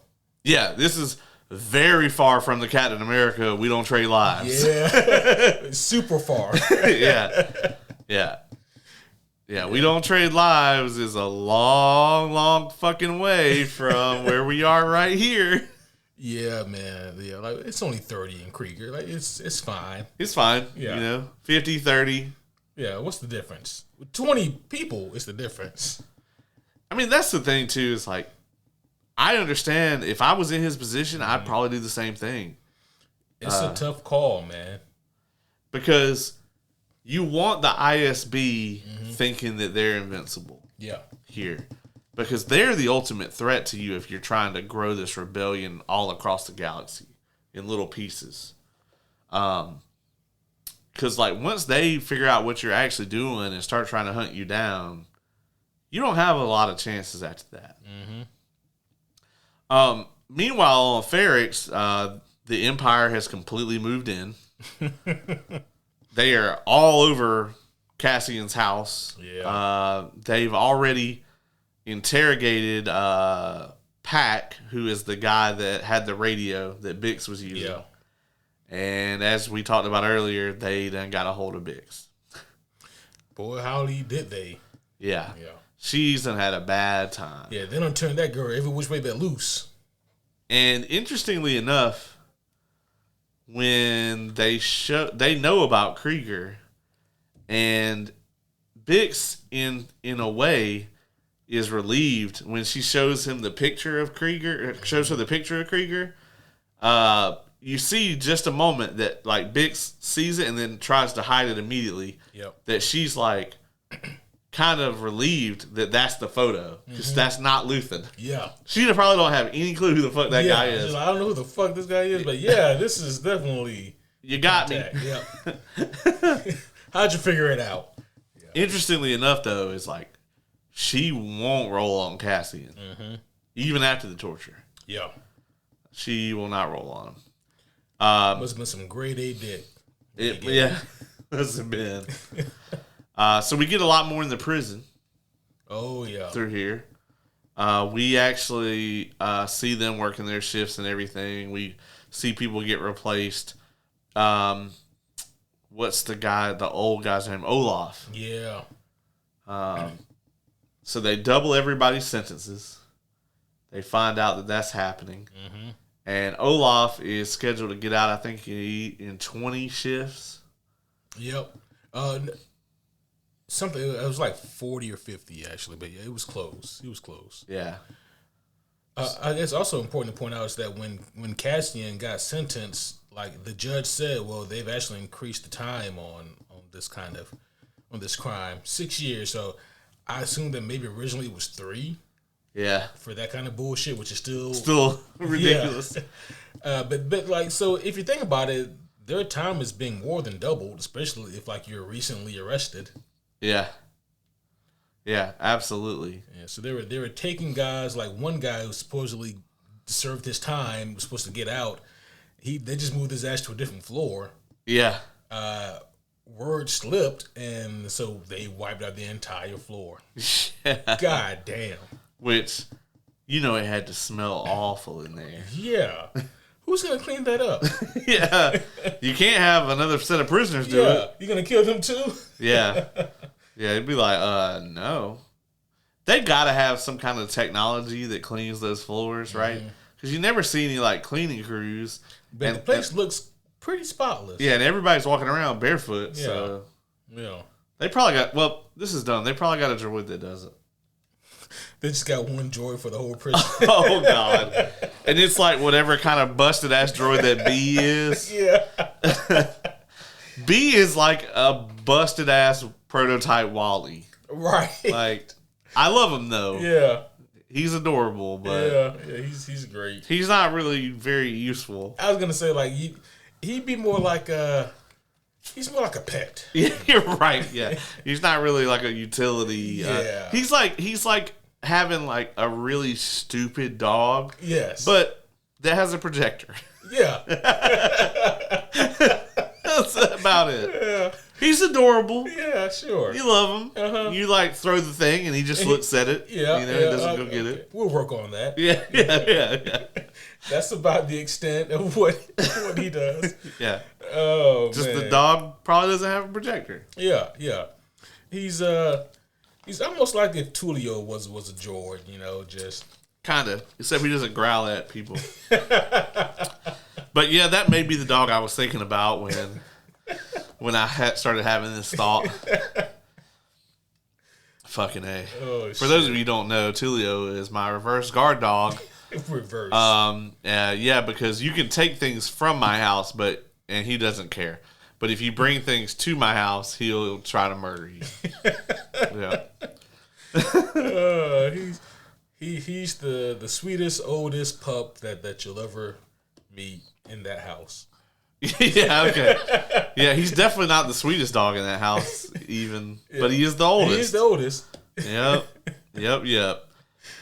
So we also get, when Olaf goes down, the med tech is how they actually find out what really happened. Mm-hmm. And they're like, this guy got out, and then they accidentally put him right back in the same prison. And so, yeah, as it turns out, like, when you get out, they just throw you in another prison. Yeah. It's so fucked. Yeah. It's absolutely some shit the Empire would do. Yeah. Oh, man. Yeah, I'd be so fucking pissed. Like, there's just no way around that, man. I'm finding a way to shit on y'all's boots some way, somehow. Yeah. You take me out of one prison after my sentence is up, and then you put me in another one. Yeah. I'm fighting all of y'all. And this is about the time where, like, Cassian already was trying to plan an escape. Mm-hmm. But when this happens, this is where he gets everybody on board, including Kino Loy, who was just like, oh, no, man, it's fine. We're going to get out in so many. He's like, I think he only had like 100 shifts or something. Yeah, at the beginning, when we first see him, he said he had 249 shifts left. Yeah. And I'm assuming that you serve one shift a day. Yeah. Because they don't really have windows, so going by shifts probably does make more sense than days. Yeah, because it's like every 12 hours or whatever. Yeah. And I'll be honest, like, I don't know if they necessarily get 12 hours. They might not. It might be 8. Yeah. They might get just enough time to get a good night's rest, get some food goop. Get you some food goop. Gotta keep your strength up, you know. If you like eat the food goop all the time, which obviously that's the only thing you have, and like you win the shift, like how bad are you like fiending for that flavored food goop? That's just gotta look like a fucking gerbil on cocaine. just throw it in that tube. Getting all that good goop scoop. That good, nutritious, flavored goop. Oh, yeah. Gotta love that flavored goop. Yeah. Oh, my gosh, it's barbecue today. I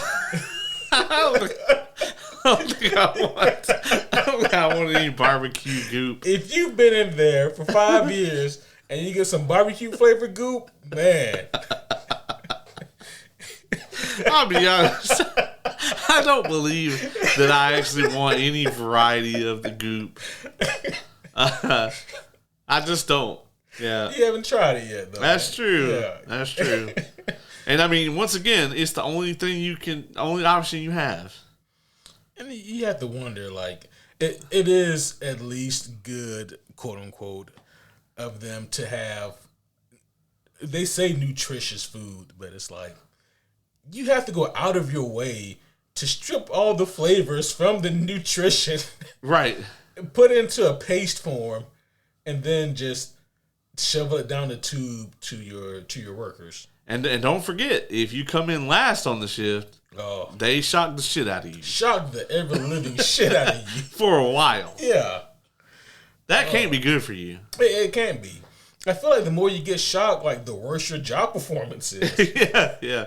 It's just a self-perpetuating, like, downward spiral at that point. Yeah, after, like, for me, it would take, like, maybe 14 shifts, and I'm down on the floor like Yamcha. Yeah. You know, just shocking me doesn't even work anymore. Yeah, no. But this is where he gets everybody on board with getting out. We also see that Luthen goes back to visit Saw Gerrera with his newfound knowledge of the Krieger situation. And at this point, this is where Saw is like, the fuck. Mm-hmm. Because he's like, oh, yeah, man, tell Krieger I'm in. We're not taking orders from anybody, though, but, like, we'll give the air support. Mm-hmm. And Luthen's like, yeah, dog, so look, about that, you don't want to go on that mission. And he's like, yeah, man, tell him I'll meet. We're good. He's like, nah. I insist. Yeah. And Saul very quickly puts together, like, you must have somebody at ISB. And Saul then immediately is just like, man, that's crazy, man. You're like really good at this, like, network shit. You got a motherfucker everywhere. Mm-hmm. You got somebody here with me. And do you think, so let me ask you, do you think it's actually tubes? I was going to ask you that. I don't think so. Yeah. I think he probably does have someone on the inside. Oh, yeah, for sure. I don't think it's actually tubes, though. Yeah, I don't think it's tubes. It's fucked up that they call them tubes. Right? What if he's like, what if he doesn't even like the name? Yeah, no. He's like, my name's Richard. All right, tubes. Yeah, whatever, tubes. It was a good play, though. Yeah, it was a good play. It did what Luthen needed to do in that moment. That's the scene between them is so awesome. It's just incredible, like how tense it is too. Yeah, like when you get to the part where like Luthen pulls the blaster on him, he's like, "Hey, I'm not," and like Saw is just like, "Dog, if you shoot me, yeah, you're not making it out of here." And he's just like, "Look, I'm doing this, so you shut the fuck up and listen to me." Yeah. And yeah, like Saw is such a just paranoid person, and this really isn't helping. No, you kind of got to be. Yeah, you know, if you're in his position. But another one of my favorite scenes is when Luthen is leaving this particular meeting, and he gets flagged by the Empire, by a Star Destroyer. I told you his ship was not fucking around. It is not. at all. Like, this motherfucker came prepared. Yeah, what do you think about this scene here where he's in the what's the ship? The Fondor. No, I thought that this was a really cool scene here. I guess what I'm curious about is how much information were they able to get based off of his ship? It's like, do they know exactly who's piloting the ship now? No, because he has that computer or droid or whatever, Okay. and he had it basically generate like a fake signature for them. Yeah. So I guess it has access to their database where they have all this shit. Yeah. Or it probably not live access. It probably has like a copy. Yeah.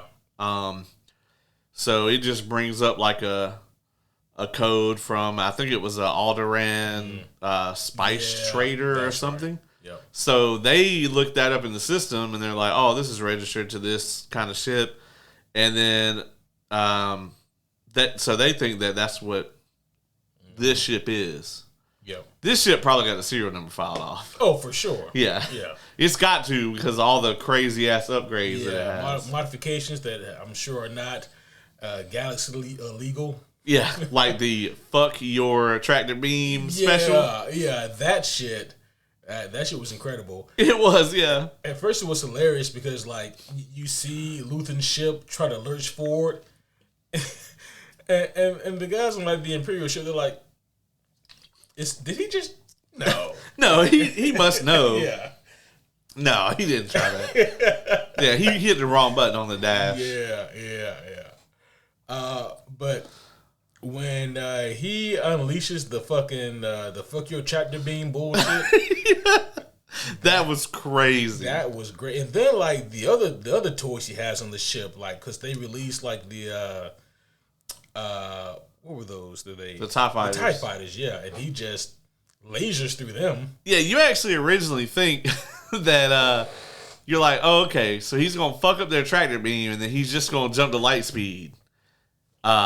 That does not happen. Yeah. So like he's in the ship and he does the fuck to your tractor beam and then he turns and goes back towards them, and you can just tell he's just like, fuck the Empire. Yeah. And he's like, he's got like a targeting computer on this thing, so he's like piloting and shooting these things down, and then like just to top it all off, we get the two that come after him, and he like puts the lasers out and then just like spirals through and like shreds these guys. It was great. And you're just like, what the fuck? Yeah, like he said, I got time today. Yeah, because he's just basically outfitted this like basic cargo ship, small cargo ship, as this like mega, like, I guess, fighter. Yeah. Cool as fuck. The Millennium Falcon can't do none of that. Yeah, this is like the coolest ship. Yeah.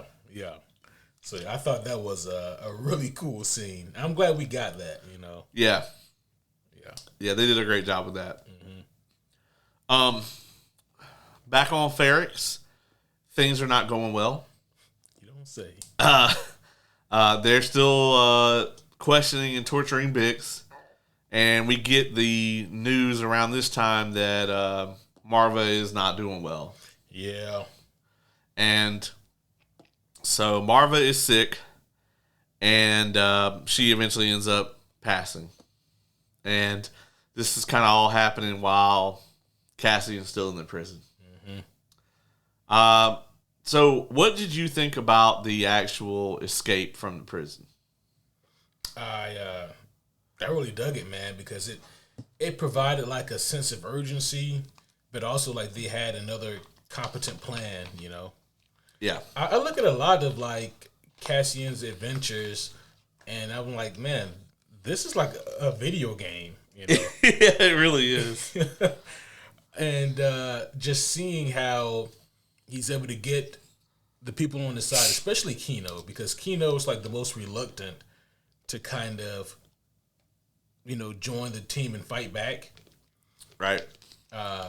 But, you know, Cassian, he makes a good point. He says, you know, I'd rather die fighting them than die doing what they want. Yeah. You know, and they do come up with a really good plan. You know, they're able to surmise like how some of the inner workings of the floor, and you know, they figure if they can short the bitch, then they're gonna have the upper hand, because they also know that they're short staffed. Like there's just not enough guards to cover everywhere. Right. And yeah, so like I thought that like the plan and the execution of it was extremely well done, because everything is done so uniform. Everything is done in such an order that it's easy to kind of predict what to do, or what the guards are gonna do. So yeah, they did a great job here with this, I thought. Yeah, I love that whole thing. And you remember the cosplay from Dragon Con that was really awesome that they did of all the prisoners? I don't think I remember that one. Maybe you weren't at that one. But yeah, so like they did a big group cosplay of all the of like wearing the prison uniforms, and like they just all went around just chanting "One Way Out." Oh, that's awesome. And to make it bittersweet, like everything has to be for Cassian. Kino doesn't know how to swim. He doesn't know how to swim. So, and we technically don't see what happens with Kino. Yeah, it's open ended. It is. I mean, he could live forever on the goop. Yeah, man, he's got unlimited goop. Well, no, they cut the power. Yeah, I was gonna say he had unlimited goop. Yeah, that wasn't the problem. The goop is sitting somewhere, though. Yeah, they got a goop vat somewhere. Yeah. What do the guards eat on that ship? They probably just get the flavor goop. Oh, they get unlimited flavored goop. Yeah, right. Yeah, you know? That's different. Oh man. So we don't know what happens to him, but I can tell you this much: if he stayed on that ship, he probably got. If he's lucky, he got captured. Yeah, but he probably could also have been murdered. Yeah, I mean, because there's still a bunch of guards on there who are hiding. Yep, like little bitches. And as soon as they think the coast is clear, and if they see scragglers, you know, they don't have any power. So they got to get power restored. They could easily just say we had to eliminate them. Yeah, whatever, you know. Yeah, absolutely. I'm sure they're gonna kill them. Yeah. Yeah, man, and the Empire probably captured a lot of them. Oh yeah. A lot of them are probably still stranded on that planet. Malishi and Cassian are the only ones we know of that got off of here. Yeah. So let's talk Mon Mothma for a bit. So while all this is going on, we get Vel visiting. We find out that that's her cousin or whatever. We get a little more of kind of this estranged relationship with her daughter. We get her meeting with the banker. I can't remember his name off the top of my head.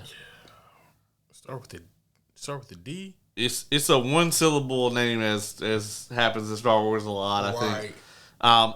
But she's meeting with him to try to figure out a way to cover up her charitable donations, aka funding the rebellion.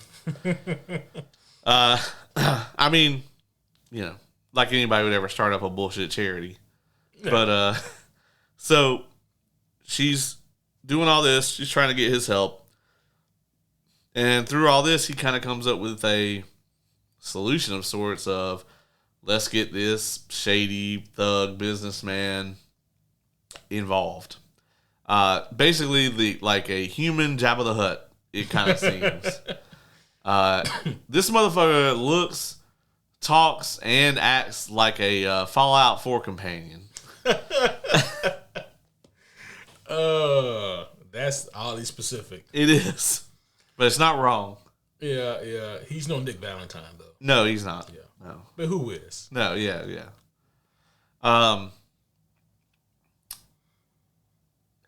It's very interesting here that Luthen kind of never actually says this, but he really points out to her like, hey, if you didn't know before, you damn sure know now, like, you were gonna have to get your hands dirty eventually. Yep. And now we're at that part. And it's very interesting for me to see her in that situation because she's very much the Batman, Captain America type of like, no, like, I am going to do what's right and good, and like, this is my very rigid viewpoint on that. And even when he's like, no, like, I won't take the money or whatever, she's like, no, I don't want to owe you a favor. Like, take the money, or, you know, and then, oh, well, the meeting's over with, like, not going to do it. But she knows she really doesn't have much choice, unfortunately. Yeah. It was kind of hilarious, though, at first, because she was like, well, you know, I just want to come back. And she was like, oh, I'm sure we can. Yeah, we can do that. By the way, I'll be bringing my 13-year-old son with me as well. Yeah. And that's when she started to put together what he really wanted. And as it turns out, like, her daughter is apparently really into kind of this, I guess, old, I don't know if it's a religion or just like a belief system or something from Chandrilla, which is their home planet. And it just kind of layers into, like, how much she's, like, really lost touch with her daughter. Yeah. And, I mean, and, you know, in retrospect, old buddy, when he first sits down, he talks about, you know, the old ways of you know, of her traditions and whatnot, and how he thinks it's really cool that, you know, she believes in upholding that and whatnot, talking about her marriage. And then, you know, come to find out, there's a reason he brought that up. Yeah. You know? Yeah, and of course he's done his homework. Oh, yeah. So after Cassian gets out, he goes back to the beach to get his stuff. He's trying to get back home. And I think he actually reaches out with the communicator, and like that's when he gets informed that Marva's dead. And at this point, pretty much everything kind of goes back to Ferrix, right? Where we started. So we had all these different characters on Ferrix, and they all split off into their own little adventures. And then here at the very end, it all like bottlenecks back in onto Ferrix. So Mon Mothma's not there. She doesn't have a reason to be there. But Cinta, Vel, Syril, Deidre, even Linus from the initial failed mission.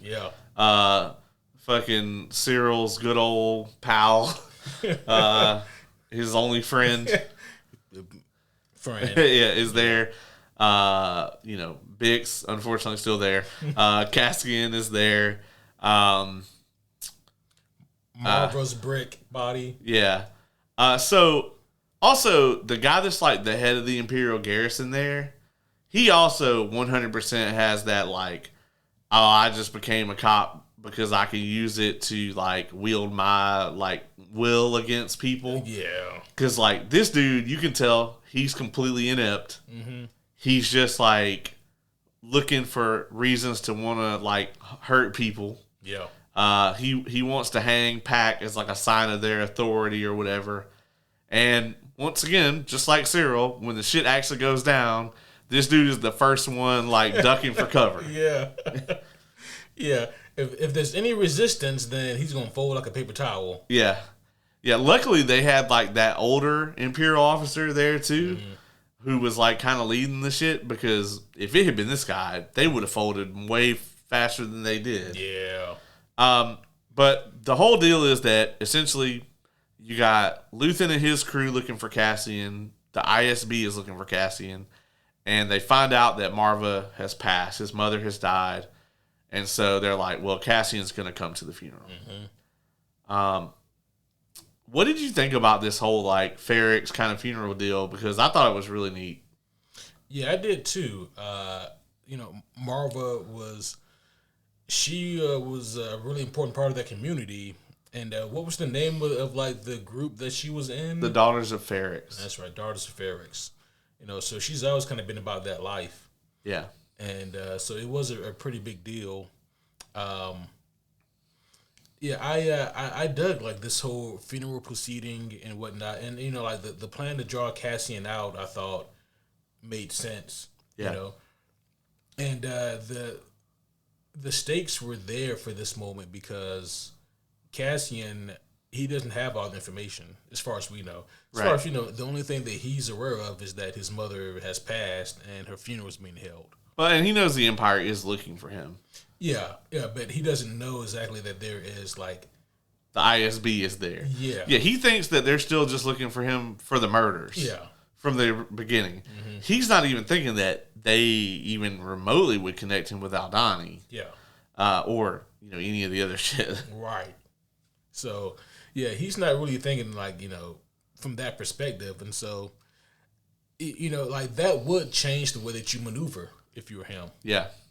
And I mean, old Cassian, man, we see him like he's maneuvering like, I mean, don't get me wrong, like he knows where he's at, he knows what he's doing, but man, he got to move more careful in these situations. He's going to like, trying to go find Bix. He's, seeing old friends. I'm like, my boy, like they after you. Yeah. And like the ISB got people everywhere here. Yeah. And then also Cinta is here. And no, dog. I really love this whole culture thing with Ferrix. You made a comment when we reviewed the first half. It's like so many of these places they all actually feel real and lived in. Yeah. And they did an incredible job with Ferrix, I think. They did. You can tell that this place is like this really like blue collar place. It's like it produces a lot of things that are important to like everybody, Empire included. And the people of Ferrix are very like community based. And I love this like whole thing where he's explaining it like, yeah, so when you die, they make you into a brick. And she's like, and then what then? And he says, and they find you a wall. Found you a wall, yeah. This idea that like this place is literally built with like the remains of its citizens is like pretty awesome, I think. I mean, it's kind of morbid in a way, but it's morbid, but it is awesome. And honestly, I would love, like, if I died before, like, the rest of y'all, make me into a brick and then use me to hit somebody. Like, that'd be amazing. I mean, that's what hers. Yeah. Smack the shit out of somebody on my behalf. That would be amazing. So we get this proceeding here. And then you do your own eulogy in Star Wars on Ferrix, apparently, which is cool because they have the technology. And I'm going to read a little bit of it here because I don't want to paraphrase this at all because I fucking love this. I can watch this scene every day. And like she very slowly leads into all of this, which I really enjoy. And she talks about how like the people of Ferrix in particular, where it's like, the Empire would come here, they would impose their will, and then they would leave, and we would go right back to ignoring them. She says, we've been sleeping. And that really applies to, like, the people of the galaxy, right? That's why Aldani was necessary to get people to wake up. But when she really starts to actually lay into the Empire, she says, there is a wound that won't heal at the center of the galaxy. There is a darkness reaching like rust into everything around us. We let it grow, and now it's here. It's here, and it's not visiting anymore. It wants to stay. Fucking incredible. Yeah. She says, the Empire is a disease that thrives in darkness. It is never more alive than when we sleep. It's easy for the dead to tell you to fight, and maybe it's true. Maybe fighting is useless. Perhaps it's too late. But I'll tell you this, if I could do it again, I'd wake up early and be fighting those bastards from the start. Fight the Empire. And I love how during this speech, it's like showing all the different pieces on the board. And you can tell that Luthen is like really moved by this. Yeah. Fun fact. Originally, when she recorded that speech at the end, she says, fuck the Empire. Really? But Disney would not let them get away with it. And so they changed it. There hasn't been an F-bomb in Star Wars yet, has there? No. Oh, no, they actually almost got to it before the MCU. Wow. Because like they thought they were going to be able to get it through. Before Guardians. Yeah. But yeah, she originally says, fuck the Empire. Oh, man.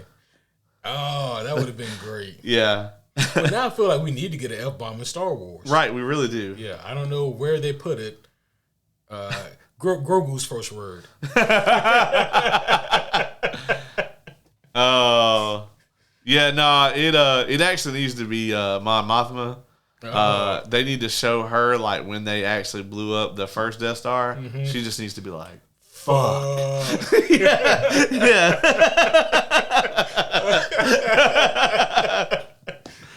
If we're being honest, man, like it would have been like in Rogue One, like you see those poor fucking rebels staring down the hall of death. Yeah. And Vader comes through.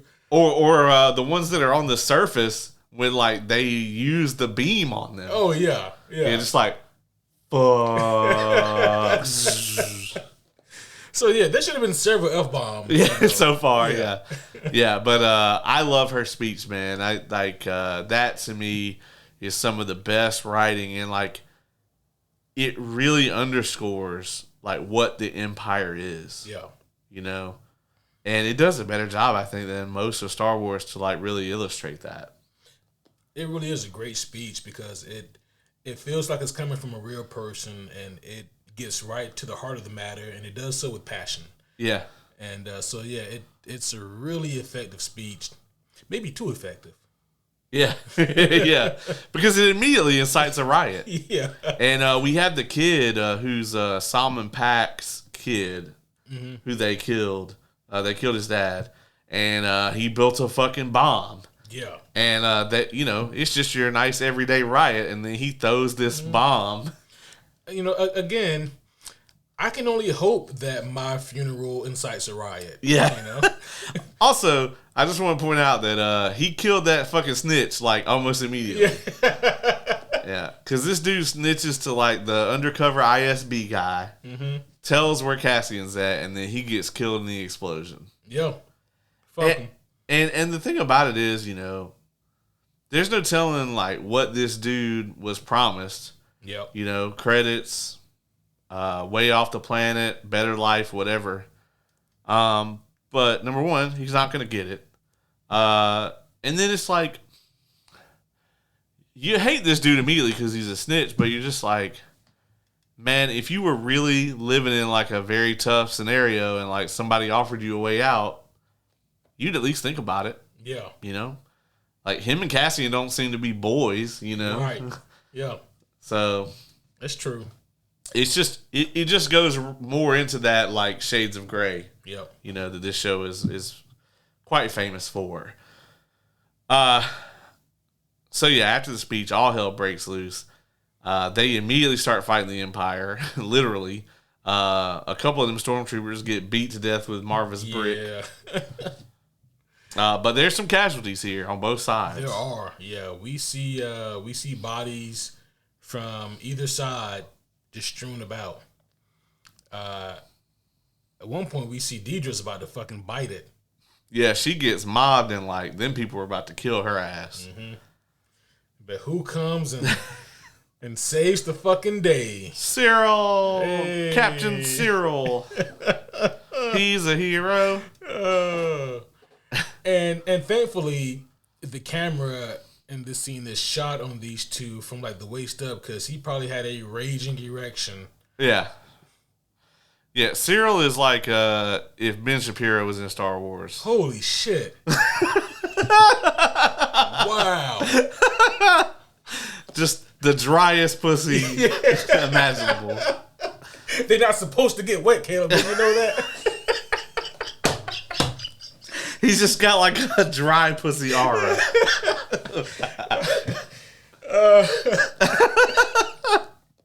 I wonder if like if his character is meant to parody. Now that you've said it, I can't unsee it. Yeah, I'm saying it never occurred to me until right now. It's like, oh man, that is apt. It is. Yeah. Wow. Even the hair and everything. Yeah, man, like it's straight up. Oh man, he can sue. Like that's how close it is.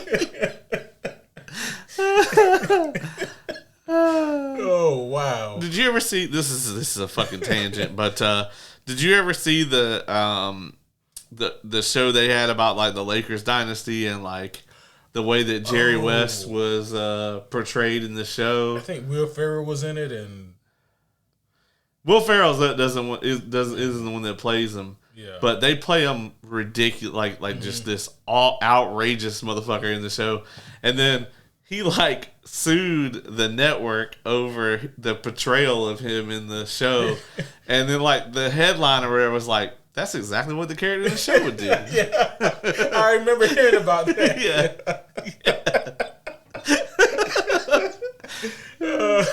It seems pretty spot on. It is. Oh man, that's hilarious. But all hell breaks loose. Cinta murders the shit out of that ISB spy. Oh, bro. She's like, we got better spies than your spies. Yeah. Yeah, dog. Like it's complete bedlam and mayhem out here in these streets. Like, I love how she just like pulls him into like a random closet, kills him, and just leaves the body in there. It's gonna be like months before somebody finds it. I know. There's so much cleanup and other shit that has to be done at this point. They're not gonna find that body for a while. Yeah, no. Yeah. And then later on, when Vel's like, "Are you okay? You're bleeding, or you got blood on you, or whatever." She's like, "It's not mine." It's like, yeah. What? Yeah. Cinta is cold, man. Yes. Holy shit. But Luthen nopes. He's like, "Well, this is gone to shit. Yep. I don't want to be here about the GTFO." And do you think that he decided not to kill Cassian during Marva's speech?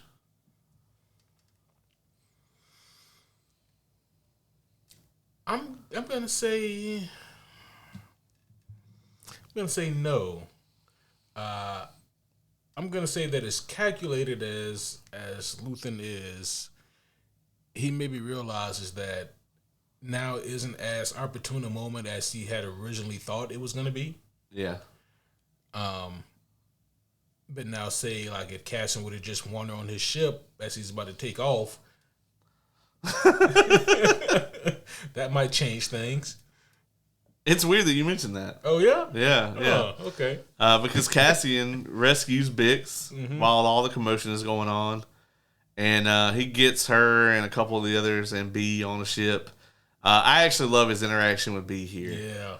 Yeah. He says, I need you to look after them. Like, I'll catch up with you. I'm counting on you. And B is like, you always say that. And he says, and you never let me down. Yeah. You know? And poor Bix, she's just fucked up. Oh, yeah. She's straight traumatized. She is going to be in season 2, though, so. Cassian's going to save us. Yeah, it'll be fine. Yeah. Yes. He'll come back and save us. He's like, I'm right. Yes, he will. Yep, sure will. Cassian will find us. So he's like, I got some shit I got to take care of. I'm tired of these people trying to kill me. So he leaves and he gets onto the Fondor. And, he spotted Luthen earlier. What do you think his plan here was with Luthen? I do not know. Clearly he's going to try to get some kind of information from him. But in terms of like, what's his actual game plan here to get out? Because he did not literally come this far just to die. Right. So he's got to be playing some kind of long game, some kind of long con. I don't know if he's going to try to broker a deal with Luthen. And I mean, that might be the move though, because at this point there are so many different people and entities that want him dead. He needs allies. Well, he says to Luthen, kill me or take me in. To me, that says he wants to be all in, not a mercenary anymore. Yeah. He wants in. Yeah. In. At what point do you think Cassian decided, like, I'm going to stand up? Because early on, he never had any love for the Empire. Never, yeah. But he was never I want to join a rebellion. As a matter of fact, he was the only one being paid at Aldhani. Mm-hmm. He didn't want to be there. It was just another job to him. Yeah. Because he's like, fuck the Empire. But, I mean, this is in the same way that, like, you know, your buddy that has government fucking conspiracy theories. Yep. You know? It's like, he'll bitch about them on fucking Twitter or whatever, but he ain't about to do nothing. Yeah. You know? I think it was like, kind of like Death by a Thousand Cuts for Cassian. I think that, like, just seeing atrocity after atrocity after atrocity, and then, like, obviously the straw that broke the camel's back was his mom's eulogy. Yeah. You know, I think that, like, you compile all those things together, like his bullshit charges, his time in prison, his, you know, like, seeing more of, like, the injustices that are being done. I think that, like, all these things compiled into one have finally convinced him that the shit's not going to end until people rise up and end it. Yeah. So yeah, but again, I think that hearing his mother's words, and I think he finally clicked with him why she couldn't leave, and so yeah, I think that's probably what convinced him. Yeah, it's very interesting, right? That the Aldhani robbery really is the beginning of the end of the Empire. Mm-hmm. It's like that moment leads us truly into the end of Return of the Jedi. Yeah. You know, like it started right there. And I think it's really cool, especially because every single fucking person that was there, for all we know, is long dead by Return of the Jedi. Yeah. Quite a few of them don't make it to the first Death Star, much less the second one. Yeah. Yeah. So. Oh man. What you thinking about scoring this, and we'll talk about some season 2 predictions. Oh man, how to score this? So give me back half and then whole season. Okay. So you want 2 different scores? Yeah. Okay. This back half does such a tremendous job of separating itself from the first half, which I think is a pretty amazing feat. Because it still all feels like the same show in terms of tone, but like in terms of setting and even in terms of premise, it takes a departure from the first half, and it's not a bad thing. Yeah, I really enjoy that, like, all of the characters feel so real and fleshed out, and they, even if the dialogue isn't always written the best, like, they're able to deliver it in a way that is believable and I can buy into it. You know, like, my only real complaint is that sometimes the pacing does feel a bit off, and it's just some scenes I think are unnecessarily long, and had some scenes just been cut down, I think we really could have saved some time here. But, like, by and large, I think that this is a really, really incredible show. I see why so many people love this show. The way that this ends, I shit you not, I thought that I was just getting another commercial break because I'm watching this on Disney Plus. And then, you know, and then I see the credits roll, and I'm like, there's still 7 minutes on this thing, and there is a post-credit scene. But you know, it really just kind of threw me off because I'm like, well, this doesn't seem like a good spot at all to end this. So that does also play a role in this as well. I feel like if they had found a more steady place to end this season, that would have been, I think, maybe more preferable for me. Who knows? Maybe when we get season 2, it'll make more sense as to why they ended where they ended. Yeah. But I am going to give the back half of this thing I'm going to give it a 9 out of 10. Okay. Yep. And what season as a whole? Season as a whole, again, really good shit. I really enjoyed it top to bottom. The first half had like probably still my favorite episode of the series, which is episode 6. It was still excellent, man. But it also had maybe my lowest of lows as well. I think I'm going to give the whole season an 8.7. Got it. Yeah, I actually, until you just mentioned it, I actually forgot about the post-credit scene because I did not stick around for that for the second time. I saw it the first time I watched it. But yeah, we find out that the things they were building are Death Star pieces. Death Star pieces, yeah. Yep. Imagine working on that bitch, not even knowing it. It makes sense, though, because I'm like, man, they got those bitches up relatively quick. It's interesting. Well, not necessarily, because if you remember, they're like looking at the designs at the end of episode 3. So it took them like 20 years to build the first one. Oh, yeah, that's true. And then the second one, yeah. I mean, they had to obviously have already been working on it. One would assume. But it still took them a couple years to build a second one. Yeah. So, I mean, but it's also like the size of a moon. I was gonna say, like relatively speaking, what's 20 years to building a moon? Well, when Obama was president, they had this whole thing where like if something got like a certain number of signatures, then like the government would actually respond to it or whatever. And like there was one to like for the government to build a Death Star. Gee, no. Why would we want the government to have a Death Star? Right, exactly. But Obama's administration actually did research like what it would take for them to build one because of the petition.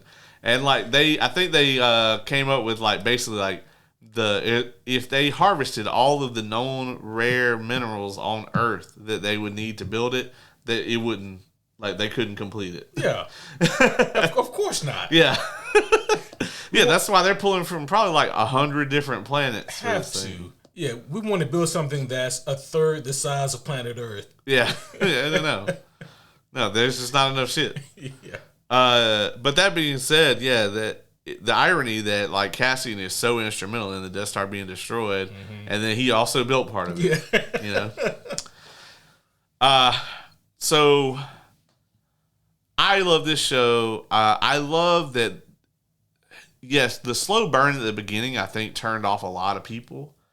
But I don't mind that slow burn if I'm actually going to be rewarded for it. Yeah. And I feel like with this show, it does such a good job of paying off for you sticking with it and, like, trusting it. Whereas we've had, for every one Andor, we probably have 50 loss. Oh, gosh. Yeah. Where like the juice isn't worth the squeeze. There may not even be any juice. You like squeeze that fruit and like 4 milk duds pop out. Like, what the fuck? Yeah, that would be amazing. This is more like you squeeze that fruit and you get some goop. Some flavorless goop. But it's nutritious. It's nutritious. Goop tube. But yeah. Listen, man, I'm telling you, if they made that nutritious goop, like bodybuilders would definitely love that shit. Yeah. They'd be eating that shit up. It would, yeah. Like you can eat as much as you want of it, and it just gives you like all your essential nutrients, and that's it. Yeah. Like, they'd be selling that shit by like in the 5-gallon bucket. Oh gosh, like would you want it warm or cold? Like, what's the best way to eat? Room temp. Room temp. Yeah. No, definitely not warm. And probably not cold either, but definitely not warm. Yeah, absolutely not warm. It's gotta have the consistency of like old oatmeal. I always thought like applesauce had to be okay, because like the old oatmeal wouldn't come through the tube. It wouldn't. That's true. But like the applesauce would keep flowing. The like, sauce must flow. Is there like a faucet where you can control how much comes out? Nah, you just when you turn that bitch on, you just get full tilt blasted. You get a little warning light. Courtesy warning. Oh no! God damn. But yeah, so back half, I'm going to rate it a little higher. I'm going to give it a 9.5, and then I'm going to say like a 9 for the show overall. Like I said, it is so rare that we get a show that has this kind of writing and this sort of character work and is willing to put the time in, but like I said, actually pays off. That brings us into season 2. I'm really excited for it. I watched like the special preview or whatever for it today, and it looks like they're just amping up everything. Yeah, I haven't seen that yet, but I am stoked for season 2 to see exactly what they do. I mean, clearly they had something in mind, something very specific and special in mind for this season. So I want to see how this thing gets paid off. Like, do you think? I mean, I know that they did give us a throwaway line about his sister, about how he shouldn't even look for her because there were no survivors. Do you really think that's the end of that? I don't know, man. I kind of don't want that plot revisited. I don't either. It was just because, like, I feel like we've seen that before, you know? Yeah, the whole, oh, well, my sibling died, but I didn't see it with my own 2 eyes, so, like, they must still be out there. Mm-hmm. I mean, the funny thing is, we see that in fiction, and, like, 99 times out of 100, their lost sibling is still out there. They're either somebody they already knew, or they're a villain, or whatever. Yeah. But in reality, those odds would be flipped. It'd be the 1 out of 100 that they were actually still alive. Yeah. And all the other times, you're just hopelessly looking for someone who's actually dead. You just didn't see him die. Right. And I would love it if that was just the case here, where it's like Marva said, like, there was no survivors. It just, but, you know, and this goes without saying, but the reason why it's always 99% of the time we find the sibling is because it feels pointless to bring it up if they're not there. Yeah. You know. And I actually think that would be brilliant writing in this case, for it's like, yeah, Cassian's still looking for his sister or whatever, but she actually did die on, what's the name of that planet? Canary. Okay. Yeah, that's right, Canary, because it reminded me of, like, the Dragon Age people. Yeah. Yeah. That's so, like, I mean, yeah, and this, like, indigenous tribe killed, like, a Republic officer or whatever. Yeah. So I mean, they probably all got massacred. Yeah. Especially because the way the time frame lines out is, like, this is, like, late era Republic. This is war Republic. Oh, yeah. You know, this ain't like the Jedi Council was running shit still Republic. This is like the Jedi Council was just working for Palpatine Republic. Oh, man.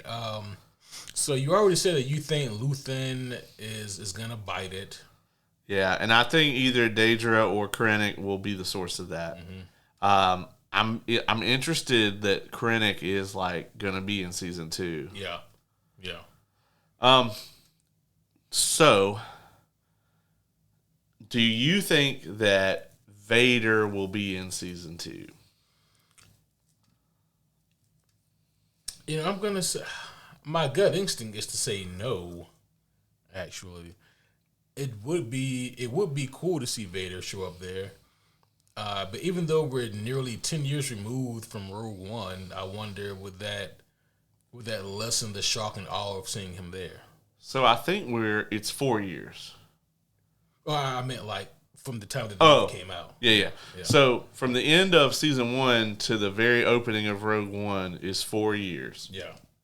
Well, not the very opening, but present day Rogue One.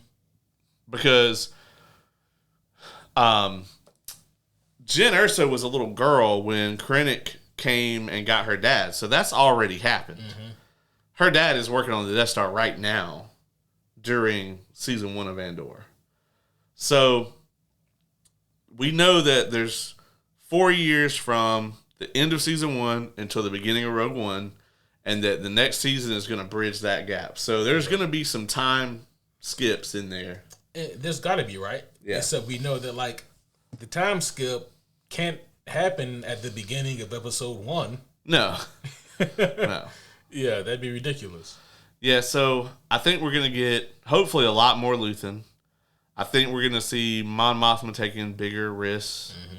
I mean, because she's just straight up at the fucking rebellion headquarters in Rogue One. She has no choice but to take bigger risks now, really. Leia's dad probably will show up, I would assume. Senator Organa. We know Krennic's going to be in it. You think any other surprises?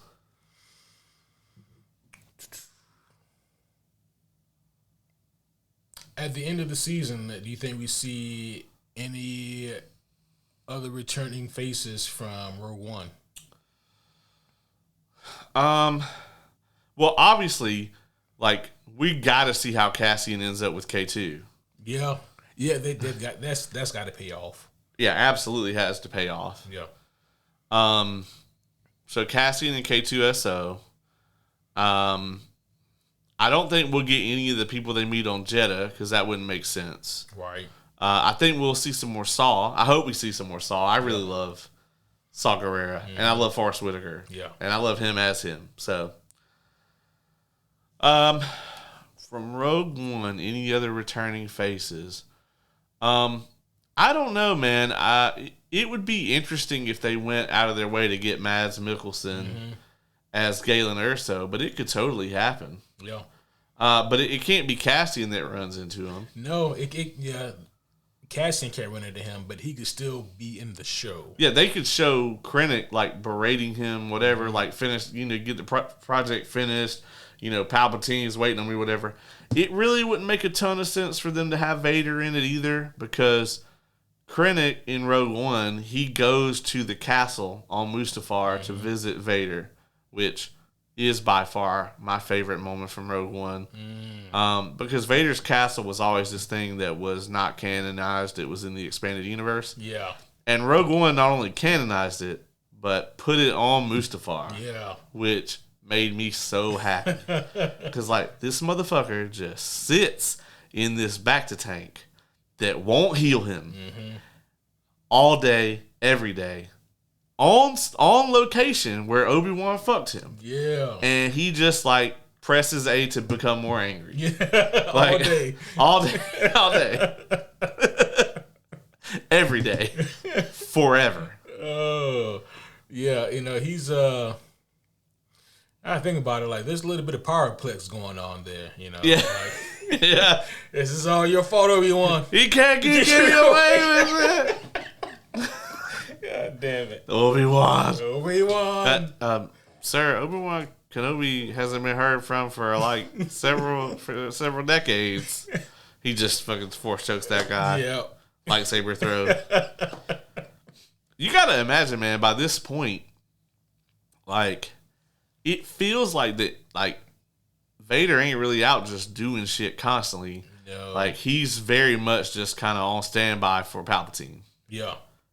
Yeah, like, if he got to step outside, somebody's getting fucked up. Yeah. I gotta think, he's got to be, 50, 55? That seems right. By this point. And, like, I feel like 55 is really old for, like, when you were 30, 35, like, you got 3 of your limbs cut off and burnt to a motherfucking crisp. That is a young age for that to happen. I feel like I could be 85 years old and that would still be a young age for that to happen. Yeah. Yeah. I'm just saying, man, I feel like the impact on your, like, lifespan, mobility, etc. is considerable. But, dog, like, fuck the Force. Like, it's just spite and hate that is keeping this man alive. Yeah, 100%. Yeah. Because, like, I don't know that they've ever really addressed the specifications of, like, if the suit keeps him, like, medicated. And I don't think it does. I've never imagined that it kept him medicated. Like, I think that to a degree, Vader needs to feel that agony. Yeah, like Palpatine wants him to. And, like, Palpatine actually... So Palpatine designed his suit. And Palpatine specifically designed the suit to keep him from being able to rise up against him. That's actually why you don't ever see Vader use the Force lightning. It's because the suit is designed in such a way that he'll fry it. Yeah. If he does. And Palpatine intentionally designs it that way. So, like, if this motherfucker ever steps out of line, all he's got to do is, you know. And, like, so you got to think, man, when he's in that back to tank is, like, the only time he's not in complete agony. Mm-hmm. And so, yeah, as soon as he steps outside, man, it's just like, nah. Yeah. Yeah, I'm in pain. I'm angry. I would say my feet hurt, but... yeah, I don't got no legs. Oh, no. Yeah, that scene in Rogue One is absolutely horrifying. Oh, yeah. Yeah. Because, like, very quickly you have to realize that what you're doing right now is very futile. Yeah. You know? But there's also no escape, so you might as well keep shooting. Yeah.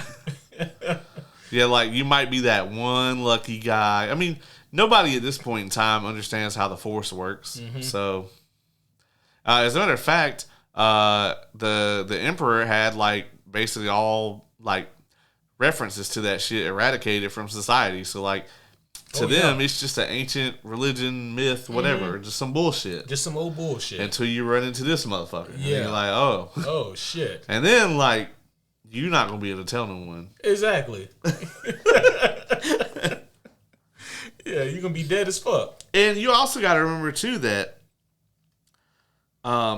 among the Senate, the Empire, etc., it's not common knowledge that Palpatine was a Sith. Yeah.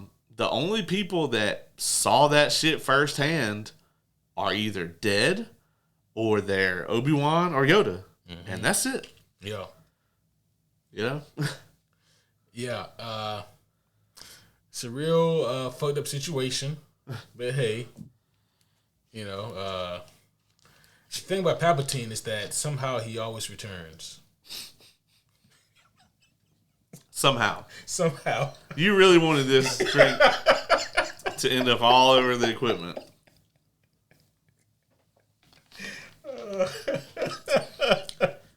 That's the full spectrum of,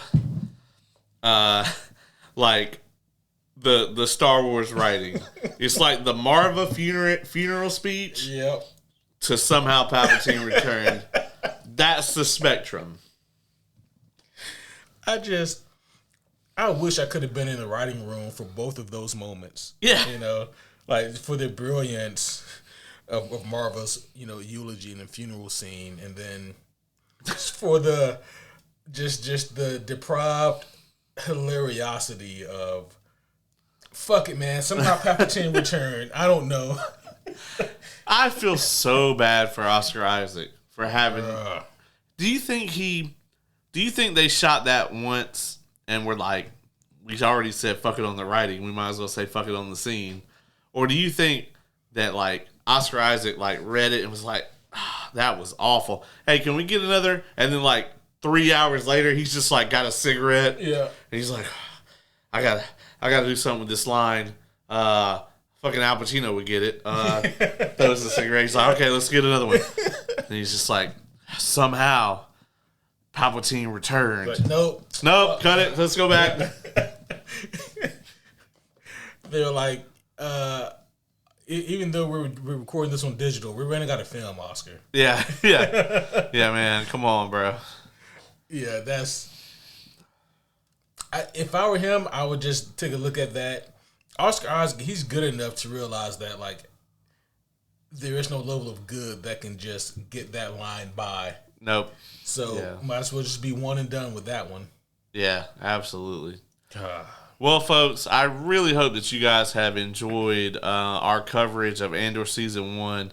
We are going to be anxiously awaiting Season 2. But do not go anywhere, because by the time this is up, we will probably have watched episodes 5 and 6 of Daredevil Born Again. And if you haven't been keeping up with our coverage of that, we've been reviewing each and every episode as they come out every week. So this will be no different. We'll be right back later on this week with our Born Again coverage. And we got 2 episodes this week, and there's got to be a reason they're doing that. Yeah, I don't think they're doing it just because they feel like it. Yeah. So definitely be sure to keep your eyes out for that. Also, if you guys have not as of yet seen Batman Ninja versus the Yakuza League, that might be for the best. But the review for that is up, and if I dare say so myself, the review might be a little bit better than the movie. I can't promise you by how much. Yeah, I haven't watched the movie. I refuse. But I enjoyed the bit of the review I saw, so it's got to be better than the movie. So next week, are we gonna kick off Last of Us? Are we gonna recap season 1 of that? Oh, we can. If not, I don't know what we're gonna do. Oh, there's always something to do. Oh yeah, we got a bunch of stuff. We still got to do Doomsday Clock, but I actually got to read that. So that is kind of how that works. Yeah, I feel like that'd be a very difficult one to just wing it. Yeah. If you can bullshit your way through Doomsday Clock, then I applaud you. Yeah, that would be something. Either that or, we could start on our Fantastical Four. Oh, do we want to space those out a bit and give ourselves? Because I'll be honest with you, man, I can't go Monday with a Fantastic Four every Monday. We would have to space that out because that would be hell. Yeah, so we'll kick it off then. We can see if we can assemble the crew. We're gonna have to because the first one is gonna be the Forbidden 94. Yeah, the 94. The 94. All right, I'm not gonna hit any button for that, good or bad. I'm just gonna let that be neutral. And then we're gonna get the what? 98, 2000. When did the 04 and 07? Oh, geez, it was 04. Yeah. Fuck. Okay. See, if the original Fantastic Four movie, and by the original I mean like the 04 one, if that had come out in like 97, that'd have been a great movie. Nope. Yeah, okay. And what's crazy is the 2004 one that we're talking about, just like the first like Fantastic Four from Fox with Vic Mackey himself. That is the gold standard. That's the one to beat. That is the best Fantastic Four movie by a mile. And that bar is still on the floor. Oh, yeah. So yeah, and then Silver Surfer, which by the way, never seen that, so that'll be fun. Oh, you've never seen it? I've never seen it. Oh. It can't be worse than Fanforstic. No. Which is the only reason that I am gonna agree to sit through Fanforstic again is because Oz and Dylan haven't seen it. And I'm gonna get to witness their immense suffering. So yeah, if we can assemble the crew, Monday, we'll go ahead and get that Fantastic Four kicked off. That would be perfect. Yeah. Then we can circle around to some Last of Us. We gotta divide this Fantastic Four bullshit up. Yeah, we do, because that's gonna be that would be rough. Yeah. Like, imagine if we did like Fantastic Four every single Monday leading up to the release of the new one. That would be. I would probably give the new Fantastic Four like a 2 just because I'm so bitter and tired. Yeah, I'm gonna need at least like 2-3 weeks between Fanforstic and that movie, just to like try to recover some. Yeah, because I'm pretty sure that my psyche has like trauma buried a considerable part of that movie. Oh yeah, man. The movie's just fucking trash, man. There's nothing good to even. Did I rank it the lowest of all of them? Was it Fanforstic? I think it was. Yeah, because I think Kevin gave it to Dark Phoenix. Yep. And I gave it to Fanforstic. Yep. And my only logic was like, well, Jennifer Lawrence does get killed in Dark Phoenix. So I give it to Fantastic Four as the worst. So I can't argue with that logic. Yeah. That's the tiebreaker for the worst of the worst of the worst. Well, homies, we have hit that point in the podcast again where we are going off the rails. So I think now is a good spot to go ahead and end this one. But thank you guys again for listening in. Hopefully you guys enjoyed this review, this breakdown of Andor Season 1. What a fantastic season of television. And we're really looking forward to watching and reviewing Season 2 amongst all the other things we have coming up. That's going to be all for now, guys. But we'll see you all again soon. But until next time, my name is Superhero Homie Q. And I'm Superhero Homie Caleb.